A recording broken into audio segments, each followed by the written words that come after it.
දැන් අද දවසේ අපේ පාඩම මේ වෙනකොට අපිට පුළුවන්කම තියෙනවා මේක පටිගත කරගන්න, රෙකෝඩ් කරගන්න. හොඳයි මට මතක් වුණා. නේද? රෙකෝඩ් කරගන්න පුළුවන්කම තියෙනවා. එතකොට දැන් ඒ වගේ අපිට පුළුවන් මේ LMS එකක ඇතුළත් කරන වීඩියෝස් නේද? අපිට පුළුවන් ටීචර්ස් ලගේ අපි පාඩම් වගේ දේවල් දාන්න පුළුවන්. මේ වගේ දේවල් ගොඩාක් දානකොට මොකද වෙන්නේ? ගුණාත්මක ඉගෙනුම් මේකක ගොඩාක් එකතු වෙනවා නේද? හැම පාඩමක්ම දානවා නම් LMS එකේ, ඒ කියන්නේ සිස්ටම් එකට දානවා නම් වෙබ්සයිට් එකට දැන් අද උගන්වපු පාඩම අද දානවා. හෙට උගන්වපු පාඩම හෙට දානවා. එහෙම දානකොට විශාල අන්තර්ගතයක් එකතු වෙනවා LMS එක තුල නේද? අන්න ඒ වගේ ගුණාත්මක ඉගෙනුම් මේකක පද්ධතියට එකතු වුනහම ටීචර් මොනවාරි පාඩමක් උගන්වන්න අවශ්‍ය වුණොත් ඒක නැවත උගන්වන්න ඕනේ නෑ. ටීචර්ට කියන්න පුළුවන් මෙන්න මේ ලින්ක් එක තියෙනවා. මෙන්න මෙතනට ගිහිල්ලා මේ පාඩම බලන්න කියලා. නේද? අන්න ඒ වගේ ගුරුවරයාට සැලසෙනවා නේද වාසියක් ඒක පුතා ටීචර්ට නේද? ආයෙ නැවත උගන්වන්න ඉන්න අවශ්‍ය වෙන්නේ නැහැ. එයාට පුළුවන් මෙන්න ලින්ක් එක තියෙනවා. මේ ලින්ක් එකෙන් මේක බලන්න කියලා කියන්න පුළුවන්. ඒ තමයි කළමනාකරණය තුලින් ගුණාත්මක ඉගෙනුම් මේකක පද්ධතියට එකතු වීම කියලා කියන්නේ. ඒ වගේ ඉතින් අපි උගන්වන පාඩම් සියල්ලම LMS එකට දාන්න පුළුවන් කියන කතන්දරය තමයි මේ කියන්නේ. දෙවැනි එක ටීචර්ට අවශ්‍ය වෙන්නේ නැහැ. දැන් අපි බලන්න ප්‍රශ්න පත්‍රයක් දුන්නාම එක ළමයාගේ වෙන වෙනම ටීචර් බලන්න එපා. LMS එකක MCQ ප්‍රශ්න පත්‍රයක් දුන්නාම ටීචර් බලන්න ඕනේද නැත්නම් සිස්ටම් එකෙන් බලලා දෙනවද? සිස්ටම් එකෙන් බලලා දෙනවා. සිස්ටම් එකෙන් බලලා දෙනවා. ඒ කියන්නේ ක්‍රියාකාරකම් අධීක්ෂණයේ ප්‍රතිඵල දැක්වීම මේ සියල්ලම ඔන්ලයින් කරන්න පුළුවන්. දැන් අපි MCQ ප්‍රශ්න පත්‍රයක් දුන්නොත් එහෙම ළමයා කොච්චරක් ලකුණු ගත්තද, කොච්චරක් වැරදි ප්‍රශ්න තියෙනවද, කොයි වට දුර්වලතා තියෙන්නේ කියලා LMS එකෙන්ම චෙක් කරගන්න පුළුවන්. එතකොට ඒක ගුරුවරයාගේ පැත්තෙන් වාසියක් LMS එකෙන් සැලසෙන. නැත්තම් එක එක්කිනාගේ වෙන වෙනම බල මෙන්න මේ ප්‍රශ්න වලට තමයි අඩු උනේ, මේ ප්‍රශ්නට හොඳට උත්තර දීලා තිනවා කියලා වෙන වෙනම එයාට විශ්ලේෂණය කරගන්න වෙනවනේ. එහෙම අවශ්‍ය වෙන්නේ නැහැ. LMS එකේ මේ ක්‍රියාකාරකම් අධීක්ෂණය සහ ප්‍රතිඵල දැක්වීම ඊටාම හරියාකාරව නිවැරදිව බලා ගන්න පුළුවන්කම තියෙනවා. ඒක තමයි activity monitoring and outcomes කියලා දාලා තියෙන ක්‍රියාකාරී අධීක්ෂණ සහ ප්‍රතිඵල දක්වන්නත් ඊටාම පහසුවෙන් කරගන්න පුළුවන්. ඒකත් ලියා ගන්න සටහන් කරගන්න. තුන්වෙනි එක ලියාගන්න කලින් චුට්ටක් තුන්වෙනි එකත් අහලම අපි ඔක්කොම එකපාර ලියමු ඈ. තුන්වෙනි එක ටීචර්ට බැයිද සංවාද මණ්ඩප හරහා ළමයින්ට අවශ්‍ය මේ දැනුම් දීම් එතකොට අදහස් දැක්වීම ප්‍රශ්නවලට පිළිතුරු සැපීම් කරන්න අර පැත්තෙන් ළමයින්ට පුළුවන් ෆෝරම් එක පාවිච්චි කරන්න මේ පැත්තෙන් ගුරුවරයාට පුළුවන් ෆෝරම් එක පාවිච්චි කරන්න. ඒක තමයි තුන්වෙනි එකේ දාලා තියෙන්නේ. තුන්වෙනි එකේ දෙකටම පොදුයි. ශිෂ්‍යයාටත් වාසියක් ෆෝරම් එක ධර්මයේ ගුරුවරයාටත් වාසියක් ෆෝරම් එක. කියන්න පුතේ. ඔය ගුරුවරුන්ට තියෙන වාසි නේද? ඔව් මේ ගුරුවරුන්ට සැලසෙනවා. වගුවේ ලියන්නේ. ඔව් වගුවේ ලියන්නේ. තුනයි තියෙන්නේ ඒකේ. සංවාද මණ්ඩපයක් හා සම්බන්ධ වීමකින් ගැටළු ඉදිරිපත් කිරීම, අදහස් දැක්වීම හා පිළිතුරු ලබා ගැනීම හැකියි. දරුවන්ගෙන් පිළිතුරු ලබා ගන්න පුළුවන් ෆෝරම් එකක් දාන්න. ඒවා එකක් තමයි මේ තියෙන පුතේ. එහෙනම් අපි මෙතන කතා කරන්නේ තුනයි. ගොඩාක් තියෙනවා කතා කරන්න. අපි දැනට මතක තියාගන්න පුළුවන් තුනක් නේද? ගුණාත්මක ඉගෙනුම් මේකක පද්ධතිය එකතු වෙනවා. ක්‍රියාකාරකම් අධීක්ෂණ නිසා ප්‍රතිඵල දක්වන්න පුළුවන්. සංවාද මණ්ඩප හරහා පිළිතුරු ලබා ගන්න පුළුවන්. නැත්නම් අදහස් දක්වන්න පුළුවන්. ඔය තුන ලියාගමු පුතේ. ගුරුවරුන්ට සැලසෙන වාසි පැත්ත. ඔච්චරයි ඈ ගොඩක් නෑ ලියන්න. එපා වෙනවා ලියන්නත් ගියාම නේද? ආස නෑනේ කට්ටිය සමහරු ලියන්නේ. මතක තියාගත්තත් ඇති. බලන්නකො සටහනක් පොඩියට දාගන්න. ඇහුවොත්වත් නේද LMS එකකින් ගුරුවරුන්ට සැලසෙන වාසි දෙකක් ලියන්න. සිසුන්ට සැලසෙන වාසි දෙකක් ලියන්න වහනවා විභාගෙට. ඒ නිසා තමයි මම පුතාලට මේක දෙන්නේ ඈ. නිසා පොඩ්ඩක් සටහන් කරලා ලියාගන්න.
පුතාලා ලියලා ඉවරද? ඔව් සර්. හරි. හරි. අපි යන් ඊළඟ එකට. අපි ඊළඟට යන්නේ පුතේ මෙතනින් එහාට අපි දැන් මේ කරන එක. මොකද්ද මේකට කියන්නේ? මාර්ගස්ත දුරස්ත මාර්ගස්ත දුරස්ත අධ්‍යාපනය. මාර්ගගත දුරස්ත අධ්‍යාපනය කියලා කියනවා. තා මොකද්ද කියන්නේ? Online distance learning. දැන් ඔන්ලයින් ඩිස්ටන්ස් ලර්නින් කියන එක තමයි අපි ඔන්ලයින් ලර්නින් කියලා කියන්නේ. ඩිස්ටන්ස් කියලා කියවෙන්නේ අපි අතින් දැන් කොටත් වලට නේද? Online learning. දැන් මේ අපි කරන්නේ ඔය වැඩේමයි නේද? Online learning. ඔව් කියන්න. සර් WBT සර් WBL කියන්නේ මොකක්ද සර්? ඔව් ඒක දෙන්නම් පුතේ. මේකත් අපි කරලා මේක ටික දෙන්නම් මං ඈ. web based teaching web based learning කියන මම කියලා දෙන්න මේකත් ඉවර කළාම ඈ. ඒකේ කොටසක් තියෙනවනේ. හරි. බලන්නකො මේ මාර්ගගත දුරස්ත අධ්‍යාපනය නැත්නම් මාර්ගස්ත දුරස්ත අධ්‍යාපනය කියන්නේ මොකක්ද කියලා. අපි දන්නවා මේ ක්‍රමේ භාවිතා කළා මේ අන්තර්ජාලය පාවිච්චි කරලා පදනම් කරගෙන ඕනෑම තැනක ඉඳලා දැන් අද ඔන්ලයින් ක්ලාස් එකට එන තැන පිළිබඳ ප්‍රශ්නයක් තියෙනවද නේද? ගෙදරදී ඉන්නේ පාරේදී ඉන්නේ නේද? ඕන තැනක ඉඳලා ඔන්ලයින් ක්ලාස් එකට ජොයින් වෙන්න පුළුවන්. තැන පිළිබඳ ප්‍රශ්නයක් නැහැ. හැබැයි වෙලාවක් arrange කරලා තියෙනවා නම් අපි ඒ වෙලාවට සම්බන්ධ වෙන්න පුළුවන්. එහෙම arrange කරලා නැත්නම් Taman කැමති වෙලාවක මේ කෙනෙක්ව සම්බන්ධ ගුරුවරයෙක් සම්බන්ධ කරගෙන ඉගෙන ගන්න පුළුවන්. එහෙමත් ඒවා තියෙනවා. ඉතින් අපි සාමාන්‍යයෙන් ඔන්ලයින් ඩිස්ටන්ස් ලර්නින් නැත්නම් මාර්ගස්ත දුරස්ත අධ්‍යාපනය කියලා අපි කිව්වහම ඒකේ ඩිෆිනිෂන් එක ගත්තොත් කොහොමද කියන්නේ මේ අන්තර්ජාලය පදනම් කරගනිමින් ඕනෑම තැනක සිට තමන් කැමති ආකාරයේ පාඨමාලාවක් හැදෑරීම කියලා කියන්නේ. මෙතනදී ඔන්ලයින් කරන්න පුළුවන්. දැන් ඔයාලා මෙතනදී අපි දැන් මේ කොරෝනා ප්‍රශ්නෙත් එක්ක දුරස් වෙච්ච නිසානේ මෙතනින් එහාට ඔයාලා සාමාන්‍ය පරිදි O level A level කරලා ඊට පස්සේ ගෙදර නිකන් ඉන්න එකේ ඕන්න පුළුවන් ඔයාලට අන්තර්ජාතික මට්ටමින් ඔන්ලයින් පාඨමාලාවක් හදාරන්න. පිටරට එක්සෑම් එකක් වුණත් කරන්න පුළුවන්. සමහර ඩිග්‍රී එකක් පවා කරන්න පුළුවන් ඔන්ලයින් නේද? ඔන්නම් උපාධියක් කරගන්න පුළුවන් ඔන්ලයින්. පිටරට තියෙන හැම ඒවයි වඩේ ආයතන වලට ලියාපදිංචි වෙලා ඒ ආයතන වලින් ඔයාලට එවනවා මොනවද ටියුට්ස් එවනවා, ඒවට ප්‍රසන්ටේෂන් එවනවා, PDF එවනවා. මේව හරහා ඒ ඩොකියුමන්ට්ස් පරිශීලනය කරලා ඊට පස්සේ අවශ්‍ය නම් ඔයාලට ටීචර් කෙනෙක්ව කන්ටැක්ට් කරගෙන එයාලව ඉගෙන ගන්න පුළුවන්. අවශ්‍ය නම් තව රෙජිස්ටර් වෙනකොටම තියෙනවා e-library facility එකක්. ඒ කියන්නේ මොකද්ද? ඉලෙක්ට්‍රොනික පුස්තකාල පහසුකම. ඒ කියන්නේ ඔයාලා ලියාපදිංචි වෙච්ච ගමන් ඒ වගේ එකක යූසර් නේම් පාස්වර්ඩ් එකක් හම්බ වෙනවා. ඒ කියන්නේ පුතා ඔයාලා සාමාන්‍ය පරිශීලනය කරන පුස්තකාලයක් නෙමෙයි ඔන්ලයින් ලයිබ්‍රරි එකක්. එතකොට ඒ ඊමේල් යූසර් නේම් එකයි පාස්වර්ඩ් එකයි පාවිච්චි කරලා ඔයාලට ඔන්ලයින් ලයිබ්‍රරි එකට ඇක්සස් වෙලා ඒකේ තියෙන ඕනම පොතක් ඔයාලට පරිශීලනය කරන්න පුළුවන් හැකියාව ලැබෙනවා. ඉතින් අන්න ඒ වගේ ඔන්ලයින් ලර්නින් කියන එක මේ අද අපිට අලුත් දෙයක් වුණාට සෑහෙන කාලයක ඉඳලා මේ ලෝකේ පුරාම හොඳට ක්‍රියාත්මක වෙන එක්තරා ක්‍රමවේදයක් තමයි මේ ඔන්ලයින් ලර්නින් කියලා කියන්නේ. ඉතින් ඔන්ලයින් ඩිස්ටන්ස් ලර්නින් කියලා කියන්නේ වගේ. ඉතින් අපි දැන් මේ කොරෝනා ප්‍රශ්නෙත් එක්ක ඔන්ලයින් එකට බැස්සට වෙනත් තැන්වල පිටරටවල එදා ඉඳලම කරගෙන යන ක්‍රමවේදයක් විදිහට මේක ක්‍රියාත්මක වෙනවා. නම අපි තල ලියා ගන්න මාර්ගස්ත දුරස්ත අධ්‍යාපනය නැත්නම් මාර්ගස්ත දුරස්ත අධ්‍යාපනය කියන්නේ මොකද්ද? අන්තර්ජාලය පදනම් කරගනිමින් ඕනෑම තැනක සිට තමන් කැමති ආකාරයේ පාඨමාලාවක් හැදෑරීම තමයි ඔන්ලයින් ඩිස්ටන්ස් ලර්නින් කියලා කියන්නේ. ලියා ගන්නකෝ. ලියාගත්තට පස්සේ කියන්න ඕනේ මතකෙන් ඈ. ඒ නිසා මතක් කර ලියන්න. පාඩම් කර ලියන්න. දැම්මම පාඩම් කරලා තියාගන්න. එතකොට ආයේ පස්සේ ආයේ පාඩම් කර ඉන්න ඕනේ නැහැ. එතකොට ඉවරයි වැඩේ නේ.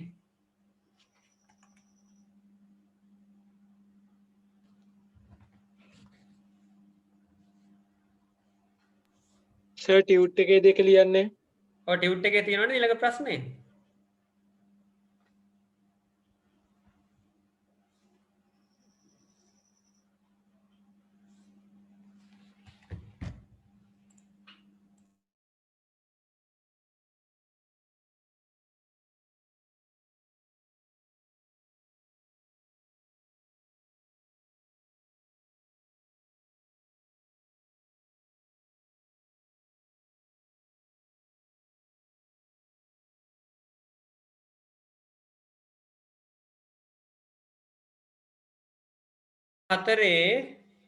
හත්වෙනි ප්‍රශ්නේ හැටියට තියෙන්නේ. පිටු අංක 4 හත්වෙනි ප්‍රශ්නේ හැටියට තියෙන්නේ පුතාලා ටියුට් නැති අය දැනට පොතේ ලියා ගන්න ප්‍රශ්නෙත් එක්කම ලියා ගන්න. ඊට පස්සේ ටියුට් එකේ PDF එක print කරගන්න පුළුවන් අය print කරගන්න. නැත්නම් ටියුට් එක ලබන සතිය වෙනකොට අරගන්නකෝ ක්ලාස් එකේ. මම අර කියපු ආයතන වලින් ගන්නකෝ.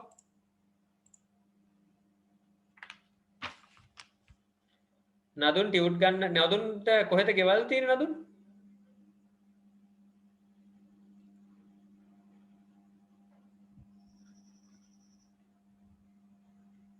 නදුන් ගෙවල් කොහෙද නදුන් පුතේ? ඇහෙන්නද මම මැසේජ් එකක් දාන්න?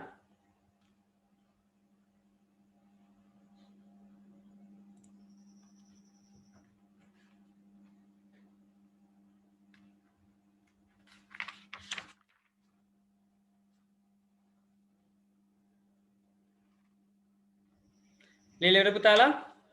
ඔව් සර්. හරි. දැන් මම ඔන්ලයින් ඩිස්ටන්ස් ලර්නින් මාර්ගගත දුරස් තව ලියනවද? ඉවරයි සර්. ඔව් ඉංග්‍රීසි සිංහල දෙකම එපා. ඉංග්‍රීසි මීඩියම් අයට තමයි මේ ඉංග්‍රීසි නෝට් එක තියෙන්නේ. මීඩියම් අය ඉන්නවා නම් ඉංග්‍රීසි නෝට් එක ලියා ගන්න. නැත්තම් දෙකම ලියන්න එපා. එතකොට පදයක් එනවනේ දෙකම ලියන්න ගත්තාම. ඒ හින්දා එහෙම තියාගමු අපි ඈ. ඔයාලට හැමෝටම මේ පාඩම අවසන් වුණාට පස්සේ මේ PDF ෆයිල් එකත් මම දානවා මේ PowerPoint presentation එකක් දානවා ඔයාලගේ මේකට group එකට. එතකොට ඒකත් ඔයාලට පාවිච්චි කරන්න පුළුවන්. කැමතිද ඒකට? මේ මම ඔයාලට උගන්වන මේ PowerPoint presentation එකත් මම ඔයාලට එවනවා. හරිද? ඔව් සර්. ඔව් සර් කැමතියි. අවන්නේ සර් කැමතියි. මම group එකට දානවා. ඉතින් ඒක හින්දා මේ ඒක පාඩම ඉවරනාට පස්සේ ඊළඟ පාඩම පටන් ගන්නකොට තමයි පරණ එක එවන්නේ. ඒ හින්දා මේ ඒක මේක මහම් වෙනවනේ කියලා නොලියා ඉන්න එපා. නෝට් එක ලියන්න ඕනේ. නෝට් එක ලියනකොට තමයි අපි ලියනකොට තමයි මතක හිටින්නේ. නැත්තම් මට ඕන නම් ටියුට් එකේ මේ ඔක්කොම ගහලා දෙන්න තිබ්බනේ. පෙළ පොතක් දෙනවා වගේ නේද? දැන් පෙළ පොතක් හම්බුනාට අපිට ඔක්කොම මතක හිටින්නේ නැහැ. ඉතින් මේ ඔයාලා ලැබුව මේක ලියවන්නේ මේ ටයිම් එක අරගෙන මේක අකුරෙන් අකුර වචනෙන් වචන ලියනකොට තමයි මම පුතාලට මේක ඔලු ගෙඩියට මතකෙට එන්නේ. ලියනකොට. ඒ නිසා තමයි ලියවන්නේ. හරිද? නිසා ලියන්න. ඊට පස්සේ අවසානයේට මම වැඩිපුර පරිශීලනය කරන්න මේකේ තියෙන රූප සටහන් ඒව බලා කියාගන්න මම ඔයාලට දෙන්න වෙනම මේ ප්‍රසන්ටේෂන් එක ඔයාලට එවන්නම්. හරි. එහෙමනම් අපි ඊළඟ ප්‍රශ්නේ අහනවා මොකක්ද? මාර්ගස්ත දුරස්ත අධ්‍යාපනයේ ගති ලක්ෂණ.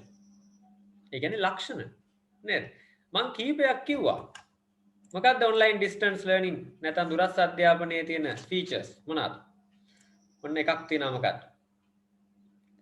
තියෙනවද මොන හරි ටයිම් ෆ්‍රේම් එකක් එහෙම නැත්නම් කාලසටහනක් තියෙනවද? නෑ. ඕන වෙලාවක Tamanට කැමති තැනක ඉඳලා නේද? භාවිතා මේ ඉගෙනුම් මේකකත් එක්ක සම්බන්ධ වෙන්න පුළුවන් නේද? ෆ්ලෙක්සිබල් ටයිම් ෆ්‍රේම් කියලා කියනවා. නම්‍යශීලී ටයිම් ෆ්‍රේම් එකක් නේද? භාවිතා කරන්න පුළුවන්. ඕන වෙලාවක පාවිච්චි කරන්න පුළුවන් එකක්. ඉතින් පළවෙනි එක ලියාගමන දෛනික කාලසටහනක් නෑ. පහසු ස්ථානයක සිට අධ්‍යාපනය හදාරන්න පුළුවන්. දෛනික කාලසටහනක් නැති අතර පහසු ස්ථානයක සිට අධ්‍යාපනය හැදෑරීමට ඇති හැකියාව.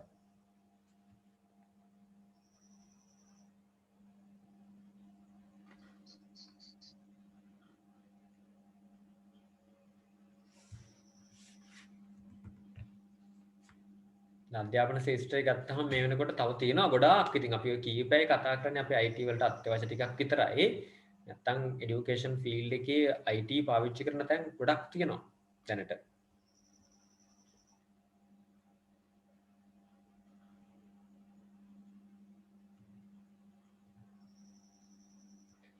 හරිද? හරි සර්.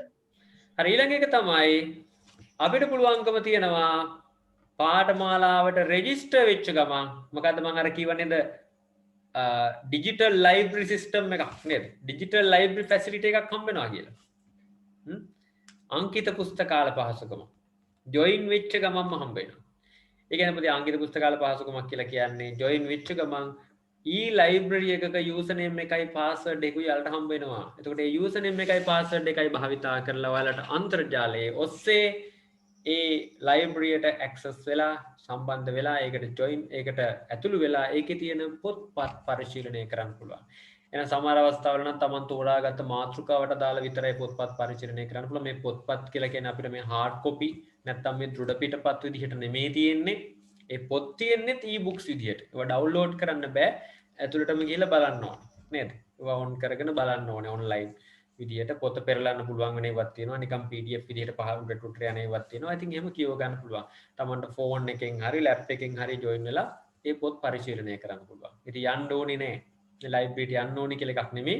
ඔන්ලයින් තමයි ඒකත් අපි කරන්නේ. පාඨමාලා ලියාපදිංචිදී ලබා දෙන අංකිත පුස්තකාල සම්බන්ධතාවය. ලියා ගන්නකෝ. ඔන්න ඕකත් මේ ඔන්ලයින් ඩිස්ටන්ස් ලර්නින් වල තියෙනවා. ඉතින් අපිට එහෙම පරිශීලනය කරන්න හැකියාවක් දෙන්න නැති නිසා තමයි අපි ඔය WhatsApp group එකක් හදාගෙන ඒකට PDF එක දානවා, ඒකට presentation එක දානවා නේද? ඔයාලා ඉගෙන ගන්නකොට. ඉතින් අපිට එහෙම කරන්න බැරි නිසා මම ඔයාලට ඒ වැඩේ කරලා දෙනවා. නේද? right. ලියා ගන්නකෝ.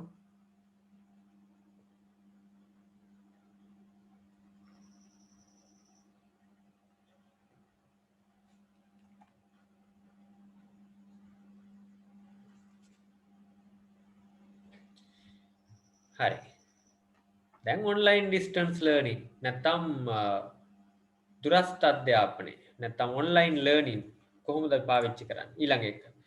ඔන්ලයින්ම තමයි දෙන ඔය assignments quizzes මේ ඔක්කොම දෙන්නේ. මාර්ගගත පැවරුම් සහ ප්‍රශ්නාවලි. නේද? එහෙම අහලා තියෙනවනේ නේද? ඔන්ලයින්ම තමයි ප්‍රශ්න පත්‍රය දෙන්නේ. ඔන්ලයින්ම තමයි මේ assignment එක දෙන්නේ. එයාලා මොකද කරන්නේ ඔන්ලයින් ඉඳගෙන මේක කරන්න පුළුවන් නැත්නම් ඒ ප්‍රශ්නේ මොකක්ද කියලා බලලා වෙනම කරලා ආපහු අප්ලෝඩ් කරන්න පුළුවන් ඕනනම් ඒ සිස්ටම් එකට. තුන්වෙනි එක තමයි මේ ඔන්ලයින් ඩිස්ටන්ස් ලර්නින් කරද්දී පැවරුම් ප්‍රශ්නාවලි ඔක්කොම දෙන්නේ ඔන්ලයින් ක්‍රමයටම තමයි.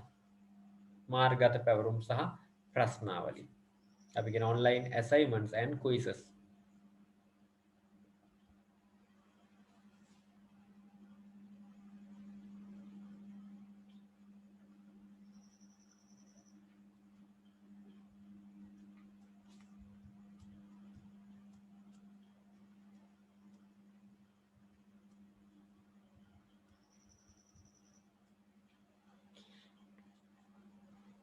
WhatsApp එකට නම්බර එකක් දාලා තියන්න මේ රෙජිස්ටර් නම්බර් හම්බෙච්ච නැති අය මම එයාට ක්ලාස් එක ගිරිච්ච ගමන් නම්බර එක එවන්නම්.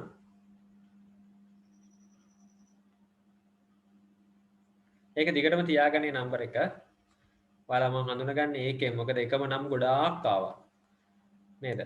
තරුෂි කිව්වහම තරුෂිල ගොඩෝ ඉන්නවා. මම පළවෙනි නම් විතරයි පාවිච්චි කරන්නේ. එතකොට හොයාගන්න අමාරුයි. ඒ නිසා තමයි අංකයක් දුන්නේ. අංකය අපි දිගටම තියාගමු ඈ. සමහර නම් තාමත් අංක හම්බෙච්ච අයත් අංක දාලා නැති අය ඉන්නවා. ඊළඟ දවසේ නම් අංක ටික දාලාම එන්න ඕනේ.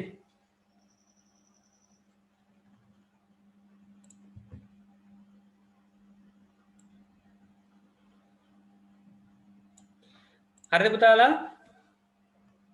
හරි සර්. හරි. හරි සර්. ඊළඟ ලක්ෂණය තමයි මොකක්ද? අවශ්‍ය නම් මාර්ගගත ගුරුවරයෙකු හා සම්බන්ධ වීමේ හැකියාව තියෙනවා. ඔන්ලයින් ටීචර් කෙනෙක්ව කන්ටැක්ට් කරගන්න පුළුවන්. දැන් ලොකු දැන් අපි නම් පුතේ දැන් මෙහෙමනම් අපි කෙලිම ටීචර් කෙනෙක්ව කන්ටැක්ට් කරලාමනේ මේ අපි ඉගෙන ගන්න. දැන් සමහර ඔය මේ උසස් අධ්‍යාපනයේ යෙදෙනකොට self study තමයි වැඩිපුරම තියෙන්නේ. නේද? self study තමයි වැඩිපුරම. ඒ කියන්නේ තමන්ම තමයි ඉගෙන ගන්න. අවශ්‍ය නම් ගුරුවරයෙකු සම්බන්ධ වෙන කතන්දරේ බොහොම අඩුවෙන් තමයි සිද්ධ වෙන්නේ. නේද? එතන ගුරුවරයෙක් සම්බන්ධ වුණාම දැන් අපි පිටරට පාඨමාලාවක් එහෙම හදාරනකොට ගුරුවරයෙක්ව එහෙම සම්බන්ධ කරගන්න කිව්වොත් එහෙම පැයකට පැය භාගයකට එහෙම සාමාන්‍යයෙන් සෑහෙන ගාණක් ඕන වෙනවා ගුරුවරයාට charge එක. නේද? එයා ඔන්ලයින් කනෙක්ට් කරගෙන ප්‍රශ්නේ निराකරණය කරගන්න ගියොත් එහෙම එයාට ගෙවන්න වෙනවා අපේ ලොකු ගාණක්. ඉතින් ඔන්ලයින් ඩිස්ටන්ස් ලර්නින් ගොඩක් ඒවා පේමන්ට් කරලා තමයි කරන්නේ. ලොකු ගාණක් අය කරනවා. නේද? එක සෙමිස්ටරයක් රුපියල් ලක්ෂයයි ලක්ෂ දෙකයි ඒවයි ගණන් වලට තමයි යන්නේ සමහර ඒවා. ලංකාවේ වණන් අඩුයි පිටරට ඒවා ගොඩක් ගණන්. ඉතින් එහෙම තමයි මේ සමහර දේවල් ඉගෙන ගන්න. නේද? ඉතින් ගුරුවරු සම්බන්ධ කරගෙන මෙහෙම අවශ්‍ය නම් සම්බන්ධ කරගෙන කරන්න පුළුවන් පහසුකමත් සලසා දෙනවා. ඊළඟ එක මොකක්ද ඊළඟ අවසාන එක අපි කතා කරා මේක උපදේශන සේවා පහසුකම් ලබා ගැනීමට ඇති හැකියාව අවශ්‍ය නම් පුළුවන් ඕනනම් කන්සල්ටේෂන්ස් නේද අපිට පුළුවන් ඕන උපදේශන සේවා ලබා ගන්න මොනවා හරි සම්බන්ධව පාඩමක් සම්බන්ධව හරි එහෙම නැත්නම් ඉදිරි ඉගෙනීම් කටයුත්තක් සම්බන්ධව හරි මෙතනින් එහාට කොහොමද යන්නේ කියන එක සම්බන්ධව හරි අවශ්‍ය උපදේශන සේවා ලබා ගන්න පුළුවන්කම තියෙනවා. දැන් එහෙනම් මට කියන්න මේ ටික දිහා බලාගෙනම දුරස්ථ අධ්‍යාපනයේ ගති ලක්ෂණ කොයි විදිහටද තියෙන්නේ. ඒ කියන්නේ අපි ඔන්ලයින් ලර්න් කරනකොට මොනවද මේකේ තියෙන ලක්ෂණ? එකක් අපි කියමු පළවෙනි එක බලාගෙන කියමු. සරලව කියන්න මේකේ තියෙන දේවල් කියන්න එපා. මේකේ තියෙන විදිහටම වාක්‍ය කියන්න එපා. නිකන් ඔහි කියමු. වලසටහන් නැති අතර පහසු තැනක සිට අධ්‍යාපනය නැතිවීමට හැකියාව. ඕන කැමති තැනන්ගේ දැන් මං කිව්වේ දැන් මේකේ තියෙන වාක්‍ය දිගට කියාගෙන යන්න නැතුව නිකන් අපි කිව්වොත් මේ එදින දෛනික කාලසටහනක් නැහැ. අවශ්‍ය විදිහට ඉගෙන ගන්න පුළුවන්. නේද? එහෙම කියන්න පුළුවන් නේද? දෛනික කාලසටහනක් නැහැ පහසු තැනක ඉඳලා ඉගෙන ගන්න පුළුවන්. අපි සරල කතා කරන භාෂාවෙන් එහෙම පාඩම් කරනවා. ලියනකොට තමයි මේ විදිහට ලස්සනට පිළිල ලියන්නේ. ඒක නිසා පාඩම් කරලා තියෙන සාමාන්‍යයෙන් මතක තියාගන්න. නේද? ඊකට තව මොකක්ද දැන් අපි අහනවා දැන් යාළුවෙක් හම්බෙලා තවත් යාළුවෙකුට කියලා දෙනවා මොකද්ද මේ ඔන්ලයින් ඩිස්ටන්ස් ලර්නින් මොකද්ද මේකේ මොකද්ද මේ තියෙන ලක්ෂණ ටික මොනවද ඒකෙන් වෙන්නේ කියලා නිකන් ඔයාලට කිව්වොත් එහෙම ඔයාලා වාචිකවනේ කියන්නේ මේකේ තියෙන දේවල් කියන්නේ ඔයාලා කොහොමද එතකොට කියන්නේ තවත් කෙනෙකුට කියන්නේ මෙහෙමනේ යාළුවේ මේකේ මොකක්වත් එහෙම ටයිම් ලයින් එකක් නැහැ නේ ටයිම් මොකද්ද මේ ටයිම් ටේබල් එකක් නැහැ ඕන විදිහට ඉගෙන ගන්න පුළුවන් තමත් කැමති තැනක ඉගෙන ගන්න. ඔන්නේ පළවෙනි එක කිව්වා. දෙවෙනි එක කියන්නේ මොකද්ද? ඕකේ හම්බෙනවනේ මේ ඩිජිටල් ලයිබ්‍රරි එකක්. නේද? එහෙම කියලානේ ඩිජිටල් ලයිබ්‍රරි එකක් හම්බෙනවනේ. ඒකෙන් අපිට ඕන විදිහට පොත්පත් පරිශීලනය කරන්න පුළුවන්. තුන්වෙනි එක කිව්වොත් එන්නේ ඔක්කොම එක්සෑම්ස් කරන්නේ කොහොමද? ඔන්ලයින්. ආයක කියනවා දැන් මේකම කියන්නේ නැහැ. ඔන්ලයින් තමයි ඔක්කොම මේ අසයින්මන්ට්ස් දෙන්නේ ප්‍රශ්න ඔක්කොම දෙන්නේ එහෙම තමයි. ඊට තුන්වෙනි හතරවෙනි කොහොමද නිකම් සාමාන්‍ය කතා කරන විදිහට කියන්නේ. අවශ්‍ය නම් ඕනනම් ටීචර් කෙනෙක්ව කන්ටැක්ට් කරගන්න පුළුවන්. එහෙම කියනවා නේද? අවශ්‍ය නම් ටීචර් කෙනෙක් කන්ටැක්ට් ඊගාට උපදේශනය ගැන කියන්නේ. ඔය වැඩිදුර තව ටිකක් ඉගෙන ගන්න ඕන කරන ඔය මේ උපදේශන සේවා හැමත් ලබා ගන්න පුළුවන් ඈ. එහෙම කියනවා කතාවට නේද? අන්න ඒ වගේ පොඩ්ඩක් අපි අර අපේ සාමාන්‍ය එදිනෙදා ජීවිතේ කතා කරන ක්‍රමවේදයකින් පාඩම් කරගන්න පුළුවන් අවශ්‍ය නැහැ නේද? හරි. එහෙනම් මතකද පුතාලා? එහෙනම් සාමාන්‍ය කතා කරන විදිහට මට කියන්න දුරස් අධ්‍යාපනයේ ගති ලක්ෂණ පහ. ටයිම් ටේබල් ඉගෙන ගන්න පුළුවන්. දෙවෙනි එක ජොයින් එද්දී මේ ඩිජිටල් ලයිබ්‍රරියක් මේ ඇක්සස් වෙන්න පුළුවන්. හරි. තුන්වෙනි එක ඔන්ලයින් අසයින්මන්ට් තියෙනවා. කරන්න ඔන්ලයින් අසයින්මන්ට් තමයි කරන්නේ. හතරවෙනි එක ටීචර් කෙනෙක් ඔන්ලයින් කන්ටැක්ට් කරගන්න පුළුවන්. ටේබල් එකක් නැහැ ඩිජිටල් ලයිබ්‍රරි එකක් තියෙනවා ඊළඟට අවශ්‍ය ප්‍රශ්නාවලියම වැඩ ඉගෙන ගන්න. උපදේශන සේවා ගන්න පුළුවන්. හරි ඔය තියෙන ලස්සන ෂෝ නේද? එහෙම පාඩම් කරන්න ලේසි නේද? අර වගේ එක අර වාක්‍ය සම්පූර්ණයෙන් කියන්න ගියාම නිකන් අමාරුයි නේ හිතන්න. ඒ නිසා මේ හොඳම දේ තමයි අර උගන්වනකොට අපි ඉගෙන ගත්තට පස්සේ ඔයාලගේ නංගීට හරි මල්ලිට හරි කවුරුත්ම නැත්තම් ගෙදර පූසට හරි කමන්නේ උගන්වන්න කියලා කියනවා. කියලා දෙන්න කියනවා. නේද? එතකොට මතක හිටිනවා. ආපහු පාඩම් කරන්න අවශ්‍ය නැහැ. හරි එහෙමනම් අපි ඊළඟට යමු. එහෙනම් මේකත් එක්කම පුතාලා අපේ අධ්‍යාපන ශාස්ත්‍රයේ අපිට අදාළ ටික ඉවරයි. තව ගොඩක් තියෙනවා කතා කරන්න. ඉතින් එහෙම කතා කර හිටියොත් අපිට IT කරන්න නම් වෙන්නේ ඕක ගැන කතා කර ඉන්න වෙනවා. ඒ නිසා අපි ඊළඟ ෆීල්ඩ් එකට යන්න. මොකද්ද IT පාවිච්චි කරන ඊළඟ ෆීල්ඩ් එක? දැන් අද වෙනකොට සෞඛ්‍ය ශාස්ත්‍රය ගැන කතා මොනවද නැද්ද? දැන් මේ වෙනකොට සෞඛ්‍ය ශාස්ත්‍රය හැමෝම උඩි යටිකුරු වෙලා නේද? හෝ ගාලා හොයනවා බේත් හොයනවා අරෙන් හොයාගත්තා කියනවා මෙහෙන් හොයාගත්තා කියනවා නේද? එක එක කතන්දර ගොඩයි දැන්. මොකත් එක්කද? මේ කොරෝනා ප්‍රශ්නෙත් එක්ක. නේද? සෞඛ්‍ය ශාස්ත්‍රයේ ICT in health sector එකේ කොහොමද තොරතුරු තාක්ෂණය භාවිතා කරන්නේ? ICT පාවිච්චි කරන්නේ කොහොමද? අපි කතා කරමු. නේද? ඉතින් මං හිතන්නේ අපි හොඳ සෞඛ්‍යමත් ජීවිතයක් සෞඛ්‍ය සම්පන්න ජීවිතයක් ගත කරනවා නම් නේද? ඒ විතරක් නෙමෙයි මේ තියෙන ලෙඩ රෝග වලට බේත් හේත් හොයාගන්න මේ සෞඛ්‍ය ශාස්ත්‍රයේ කොච්චර නම් දුරට ICT භාවිතා කරනවද කියන එක ඔයාලට පෙනෙයි මේ ශාස්ත්‍රය ගැන අපි ඉස්සරහට කතා කරනවා. මම මේකේ තියෙන අත්‍යවශ්‍ය කරුණු කාරණා ඔයාලගේ රූප සටහන් සහිතව මම ටියුට් එකේ දක්වලා තියෙනවා. ඒවා බලා ගන්න පුළුවන්. මම මේ අවස්ථාවෙත් ඔයාලට පෙන්නනවා. ඉතින් සෞඛ්‍ය ශාස්ත්‍රය අපි කතා කරන පුතා වැඩිපුරම අපි කතා කරන්නේ මේ රෝගයකට බෙහෙත් ගන්න නෙමෙයි. ඉස්සෙල්ලා රෝගය හඳුනා ගන්න. රෝගය නිශ්චය කර ගන්න ඕනේ මොනවා කරන්නත් කලින්. නේද? රෝගයකට බෙහෙත් කරනවා කියන එක ප්‍රශ්නයක් නෑ රෝගය හඳුනාගත්තට පස්සේ. රෝගය හඳුනා ගන්න නැතුවනේ ගොඩක් අයගේ ජීවිත නැති වෙන්නේ. රෝගය අන්තිමට හඳුනාගන්නේ මේ පශ්චාත් මරණ පරීක්ෂණයේ. නේද? රෝගී මොකක්ද කියලා හඳුනගන්න. ඒක මරුණට පස්සේ තමයි කියන්නේ මෙයා මේ නැති වෙලා තියෙන්නේ පිළිකාවක් ඇතිලා කියන්නේ නැත්නම් මෙයා නැති වෙලා තියෙන්නේ නියුමෝනියා තත්ත්වයක් ඉඳ නැත්නම් මෙයා නැති වෙලා තියෙන වෙන මොකක් හරි ඉතින් ඒ රෝගේ හඳුනාගන්නේ මරුණාට පස්සේ රෝගේ හඳුනාගෙන නැති වැඩක් නැහැ. ඒ නිසා ලෝකේ වැඩිපුරම උපකරණ නිෂ්පාදනය වෙලා තියෙන උපකරණ භාවිතා කරන්නේ රෝගයකට බෙහෙත් කරනවට වඩා මොකක් සඳහාද පුතාලා? රෝගය හඳුනා ගන්න. රෝගය නිශ්චය කරගන්න. මොකක්ද කියලා අවබෝධ කරගන්න. මේකට තමයි වැඩිපුරම මේ අවධානය යොමු කරලා තියෙන්නේ සෞඛ්‍ය ශාස්ත්‍රය තුල. රෝග නිශ්චය කර ගැනීම සඳහා තමයි මේ නවීන උපාංග ගණනාවක් පරිගණකගත නවීන උපාංග ගණනාවක්ම මේ හොයාගෙන තියෙන්නේ භාවිතා කරන්නේ. එහෙනම් ඔයාලා දන්නවා පළවෙනි උපාංගය ගැන මම කතා කරන්න යන්නේ. මොකක්ද ඒ? මම ඒක වෙනම කොටුවක් එක්ක දාලා තියෙනවා නේද? මොකක්ද මෙන්න මේ? CAT scan යන්ත්‍ර. මේ තියෙන්නේ CAT. Computerized Axial Thermography. ශරීරයේ අභ්‍යන්තර කොටස් වෙන වශයෙන් ත්‍රිමාණ ලෙස රූපගත කිරීම සඳහා තමයි මේක යොදාගන්නේ. දැකලා තියෙනවද මේක? ඔව් සර්. ඔව් මේ වගේ ඔව් ඇතුළට මේකේ දාන්නේ. ඔව් ඇතුළට දාලා මේක හරහා මේක සම්පූර්ණයෙන්ම මේක ඇතුළට දාන්නේ නැහැ. කොටසක් විතරයි මේකේ දාන්නේ. සමහර රූප සටහන් වල පේන්නේ මේ සමහර ඒවා සම්පූර්ණ ඇතුළට දාන්නේවත් තියෙනවා. මේකෙදි ත්‍රිමාණ ලෙස රූපගත කරන්න පුළුවන්. අපි කියනවා CAT කියන එකේ තේරුම මොකද්ද? පූසද? නෑ. මොකද්ද CAT කියන්නේ? Computerized Axial Thermology Machine. Graphy දැන් ඔයා අර මෙහෙම ලියද්දි නම් සාමාන්‍යයෙන් ඔය සෞඛ්‍ය ශාස්ත්‍රයේ මේ උපකරණ වල නම් ලියද්දි මෙහෙම ස්පේසස් තියන්නේ නැහැ. දැකලා ඉතින් මම හිතන්නේ මේ ඔක්කොම එකක් විදිහට තමයි ලියන්නේ. නේද? ඔක්කොම එකක් විදිහට තමයි ලියන්නේ. ඉතින් අපිට මේක පැහැදිලි කරගන්න මම මේක වෙන් කරලා තියෙනවා. ඉතින් මෙන්න මේක තමයි භාවිතා කරන්නේ CAT scan යන්ත්‍ර පරිගණකගත ආක්ෂක ශරීර ස්තර X-ray යන්ත්‍රය කියලා සිංහලෙන් කියනවා. නේද? මං හිතන්නේ මට වීඩියෝ එකකින් පෙන්වන්න පුළුවන් මේකේ ක්‍රියාකාරීත්වය සිද්ධ වෙන හැටි. ඔයාලට පෙනීම කොයි වගේ තත්ත්වයක් වෙයිද දන්නේ වීඩියෝ එක දර්ශනය වී. බලන්න කැමතිද මේ විදියට? ඔව් සර්. බලමු කැඩි කැඩි වගේ යයි සමහර විට නැති වෙන්නත් පුළුවන් ඔයාලගේ ස්පීඩ් එක අනුව. බලමු චුට්ටක් කොහොමද මේක වැඩ කරන්නේ කියලා. Hi, I'm Dr. Kate. A CAT scan or CT scan is a kind of X-ray. CAT scans are used to look at different parts of the body. Here's what happens in an abdominal CAT scan or a scan of your belly.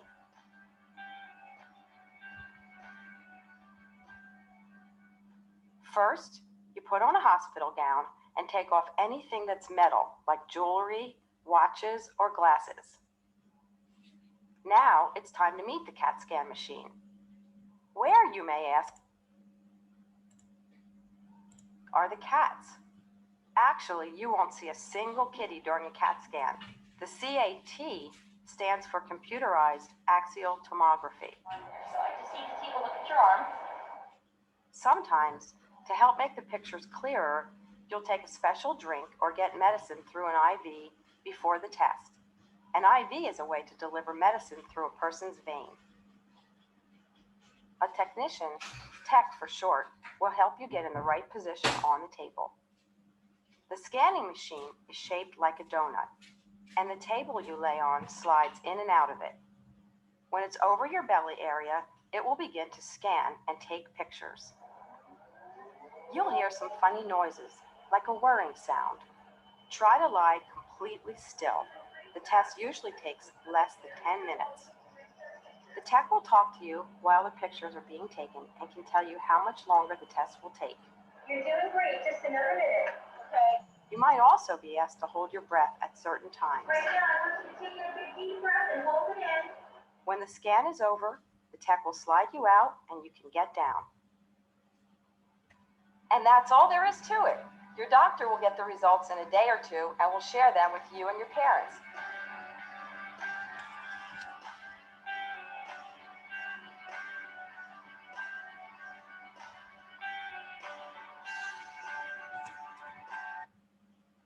හරි දැකලා පුතාලා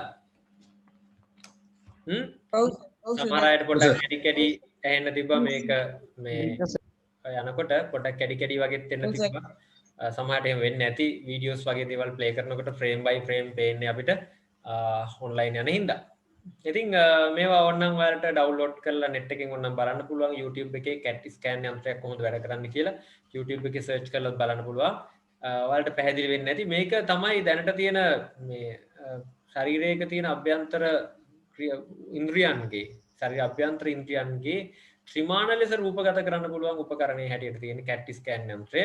ඉතින් මේකේ අපි සාමාන්‍යයෙන් X-ray ගන්නවටත් වඩා MRI ගන්නවටත් වඩා ටිකක් එහා ගිය රූප සටහන් ත්‍රිමාණ ලෙස බලන්න පුළුවන්. මේක දැන් X-ray එකකින් නෙමෙයි බලන්නේ තනිකර වල දකින්න නැති මේ පරිගණක තිරයකින් තමයි බලන්නේ සම්පූර්ණ ශරීරයේ අවස්ථා ටික. මෙතන බලන්න පොඩ්ඩක්.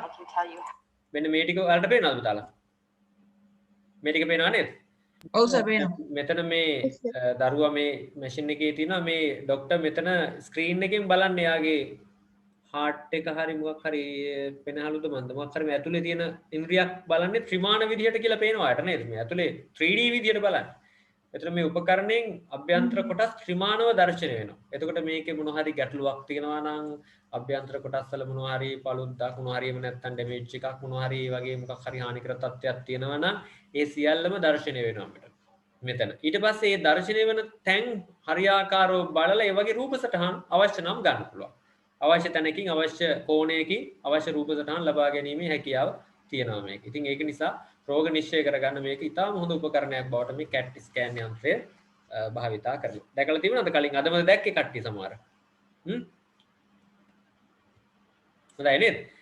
එහෙනම් මේක ලියාගන්නේ කොහොමද අපි? ඔයාලගේ රූප සටහන දීලා තියෙනවා. කාර්ය ලියන තැනින් රූප සටහන ඉස්සරහින් ලියන්න පොඩි ඉඩක් තියෙනවා. ශරීරයේ අභ්‍යන්තර කොටස් වෙන්වෙන් වශයෙන් ත්‍රිමාණ ලෙස රූපගත කිරීම සඳහා යොදා ගනී කියලා ලියන්න. ඉස්සරහින් තියෙනවා ඉඩක් ඒ ඉඩේ ලියන්න. ශරීරයේ අභ්‍යන්තර කොටස් වෙන්වෙන් වශයෙන් ත්‍රිමාණ ලෙස රූපගත කිරීම සඳහා යොදා ගනී. මේකේ රූප සටහනක් මම දීලා තියෙනවා ඔයාලට පේන එකක්ම.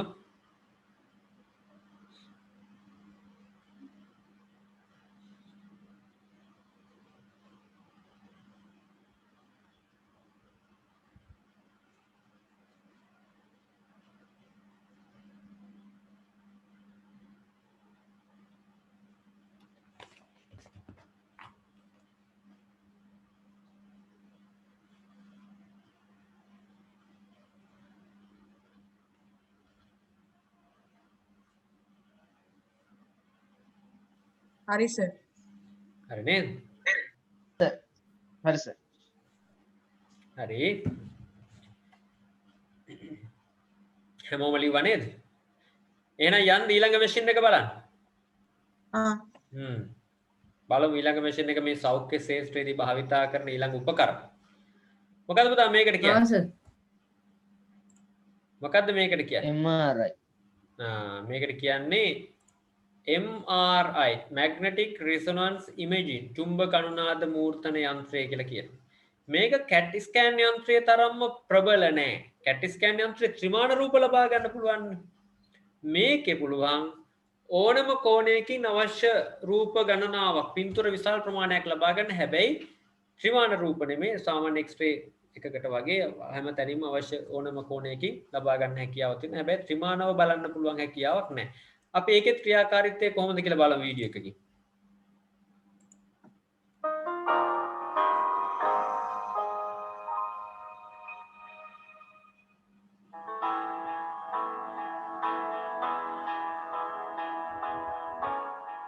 Here's the MRI scanner. If you need to have an MRI scan, you'll be brought into a room much like this. You lie on the table, you go into the middle, you come back out again, and you get changed. It usually takes about 15 to 20 minutes to have a scan. I'll show you the table going in.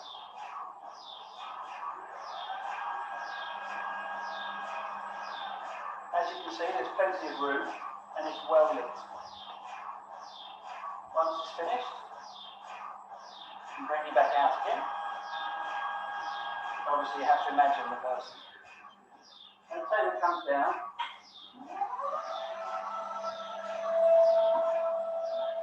And your scan's complete. It's as simple as that.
හරි මේ එයාව දැන් ලබන සතිය තමයි එළියට ගන්න වෙන්නේ නේද අපිට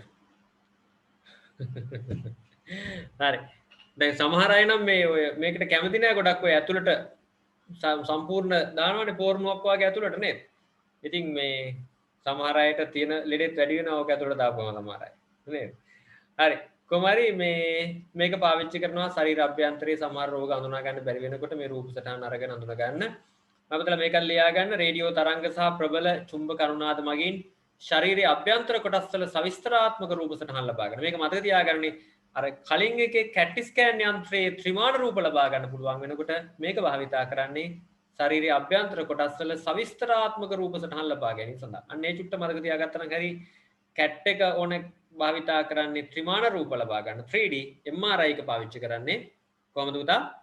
සවිස්තරාත්මක රූප සටහන් හැබැයි 3D නෙමෙයි සවිස්තරාත්මක රූප සටහන් ලබා ගන්න. right ලියා ගන්න පුතා.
හරිද පුතාලා ලිව්වද? ඔව් සර්. සටහන් කරගන්නකෝ.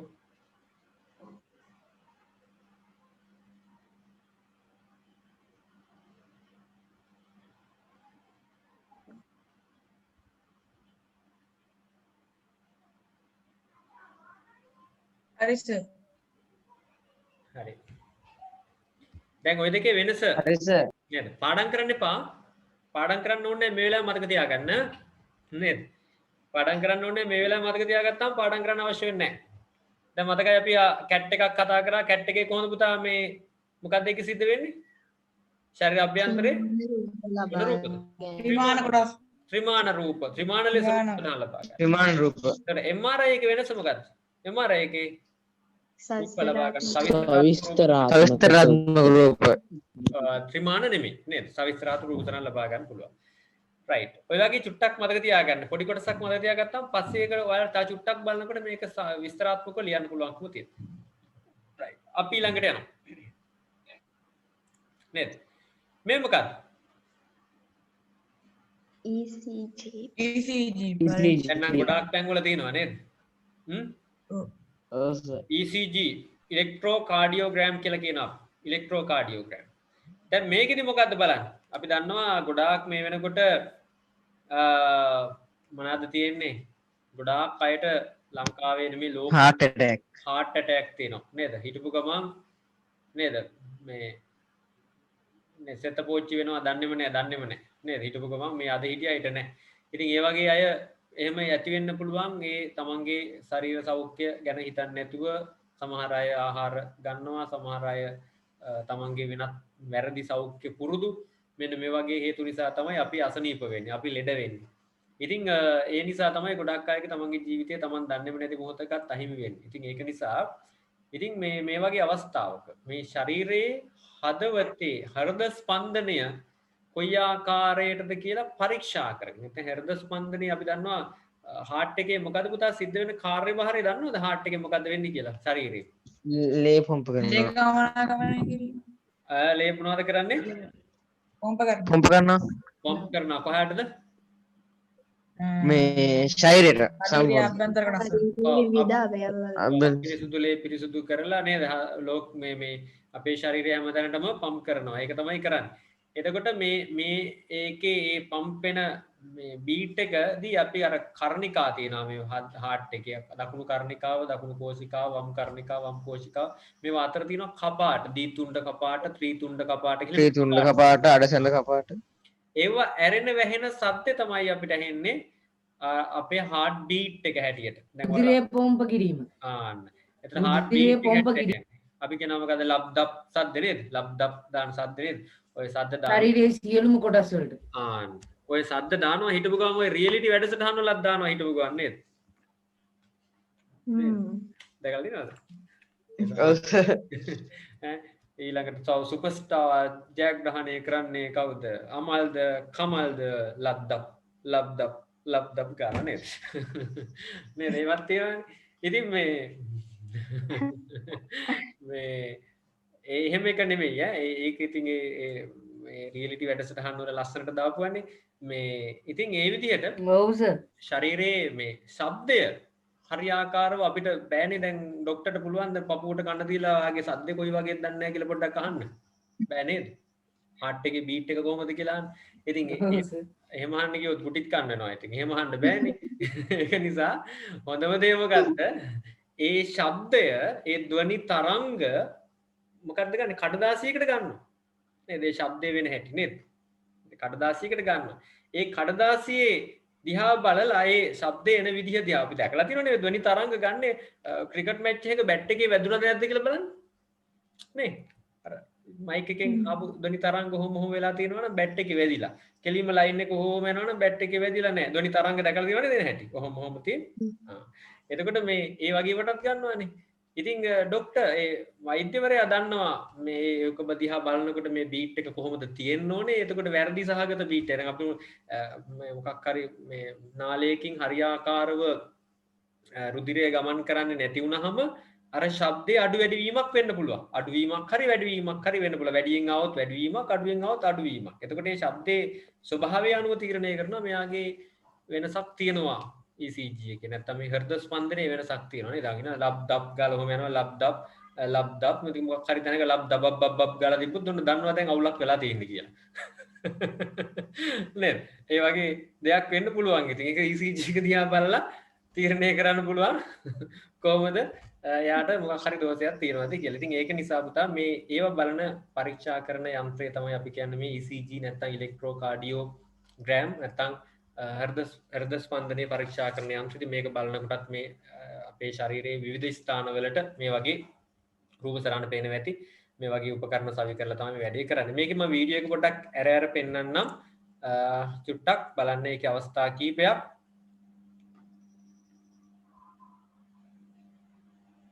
මේ වගේ ශරීර අවස්ථා තැන් කීපයකම මේ වගේ උපකරණ සවි කරලා තමයි ECG එක බලන්න. අවසානයේදී ඔය වගේ කම්පියුටර් එකට සෙට් කරලා තියෙන්නේ. මම චුට්ටක් මේක ෆෝවර්ඩ් කරා චුට්ටක් බලා ගන්න. අර වෙන තත්තේ පපුවේ කකුලේ හැමතැනම ගහලා තියෙන අර බීට් එක ගන්න පුළුවන් තැන්. අරගෙන අවසානයේදී මේක print out එකක් ගන්නවා. ඒ ශබ්දයේ පරිගණකයකට අරගෙන ඒක print out එකක් තමයි ගන්න මේ ECG පරීක්ෂණ යන්ත්‍රවල සිද්ධ වෙන කාර්යය.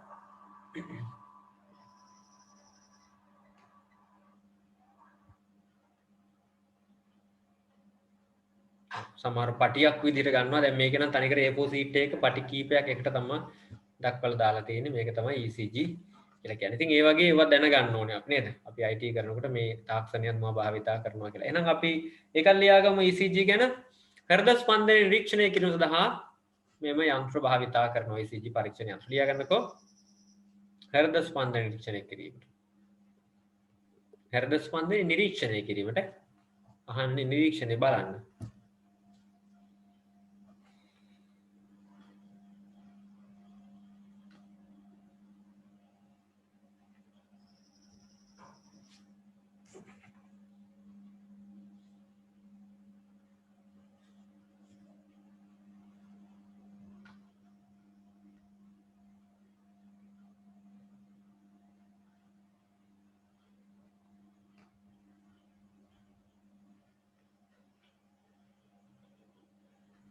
සර් හරි.